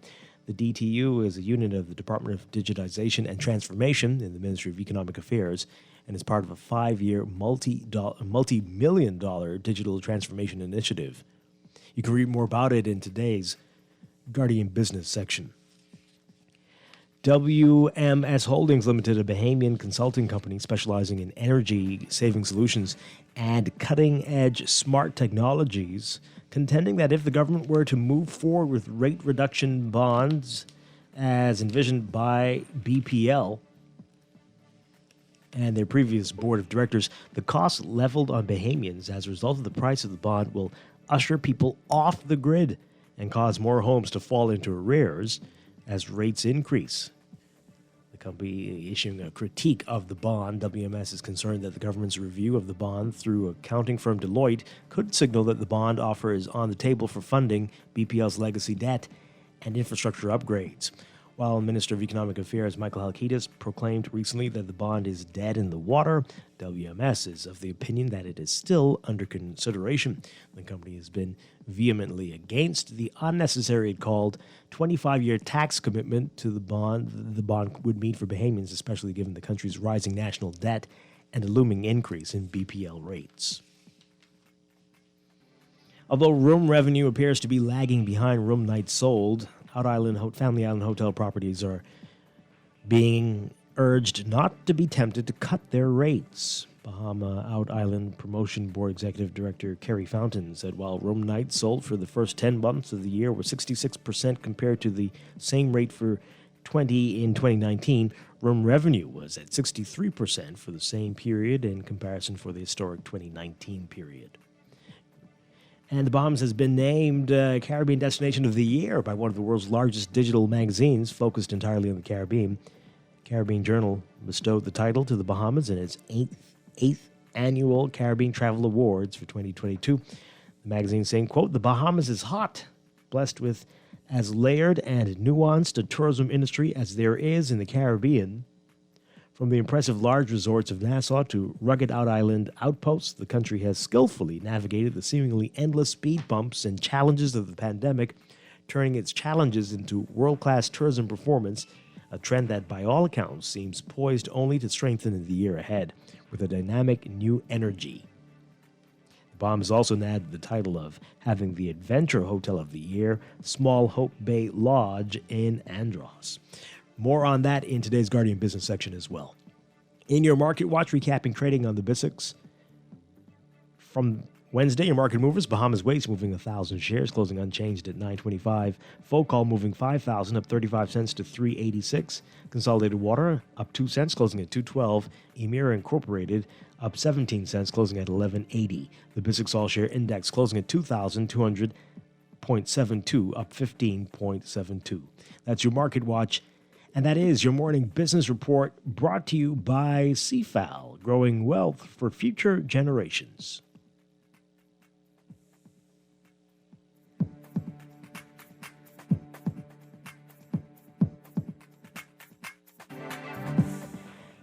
Laverne. Yes. Thank you so much. We are out of time. It's always a pleasure. Always a pleasure. And I'm going to talk with you again next week. Have a great weekend. You too. I'll be back tomorrow morning with more. I'll see you at the carnival. I'm sorry. I couldn't resist. Oh my, that was naughty. That was very naughty. Before we go, just want to remind everybody that BTC, it's BTC's 12 Days of Christmas giveaway. Sign up for any TV package or bundle and become eligible to win a $100 gift card. 9 lucky customers will be selected today. BTC's 12 Days of Christmas giveaway going on still right now. All right, so that is it. I'll be back tomorrow morning with more Morning Blend and Morning Blend Business right here on Guardian Radio 96.9. Dwight, Strachan, have a great, safe day. Stay tuned for On the Clock with Aaron Green coming up next.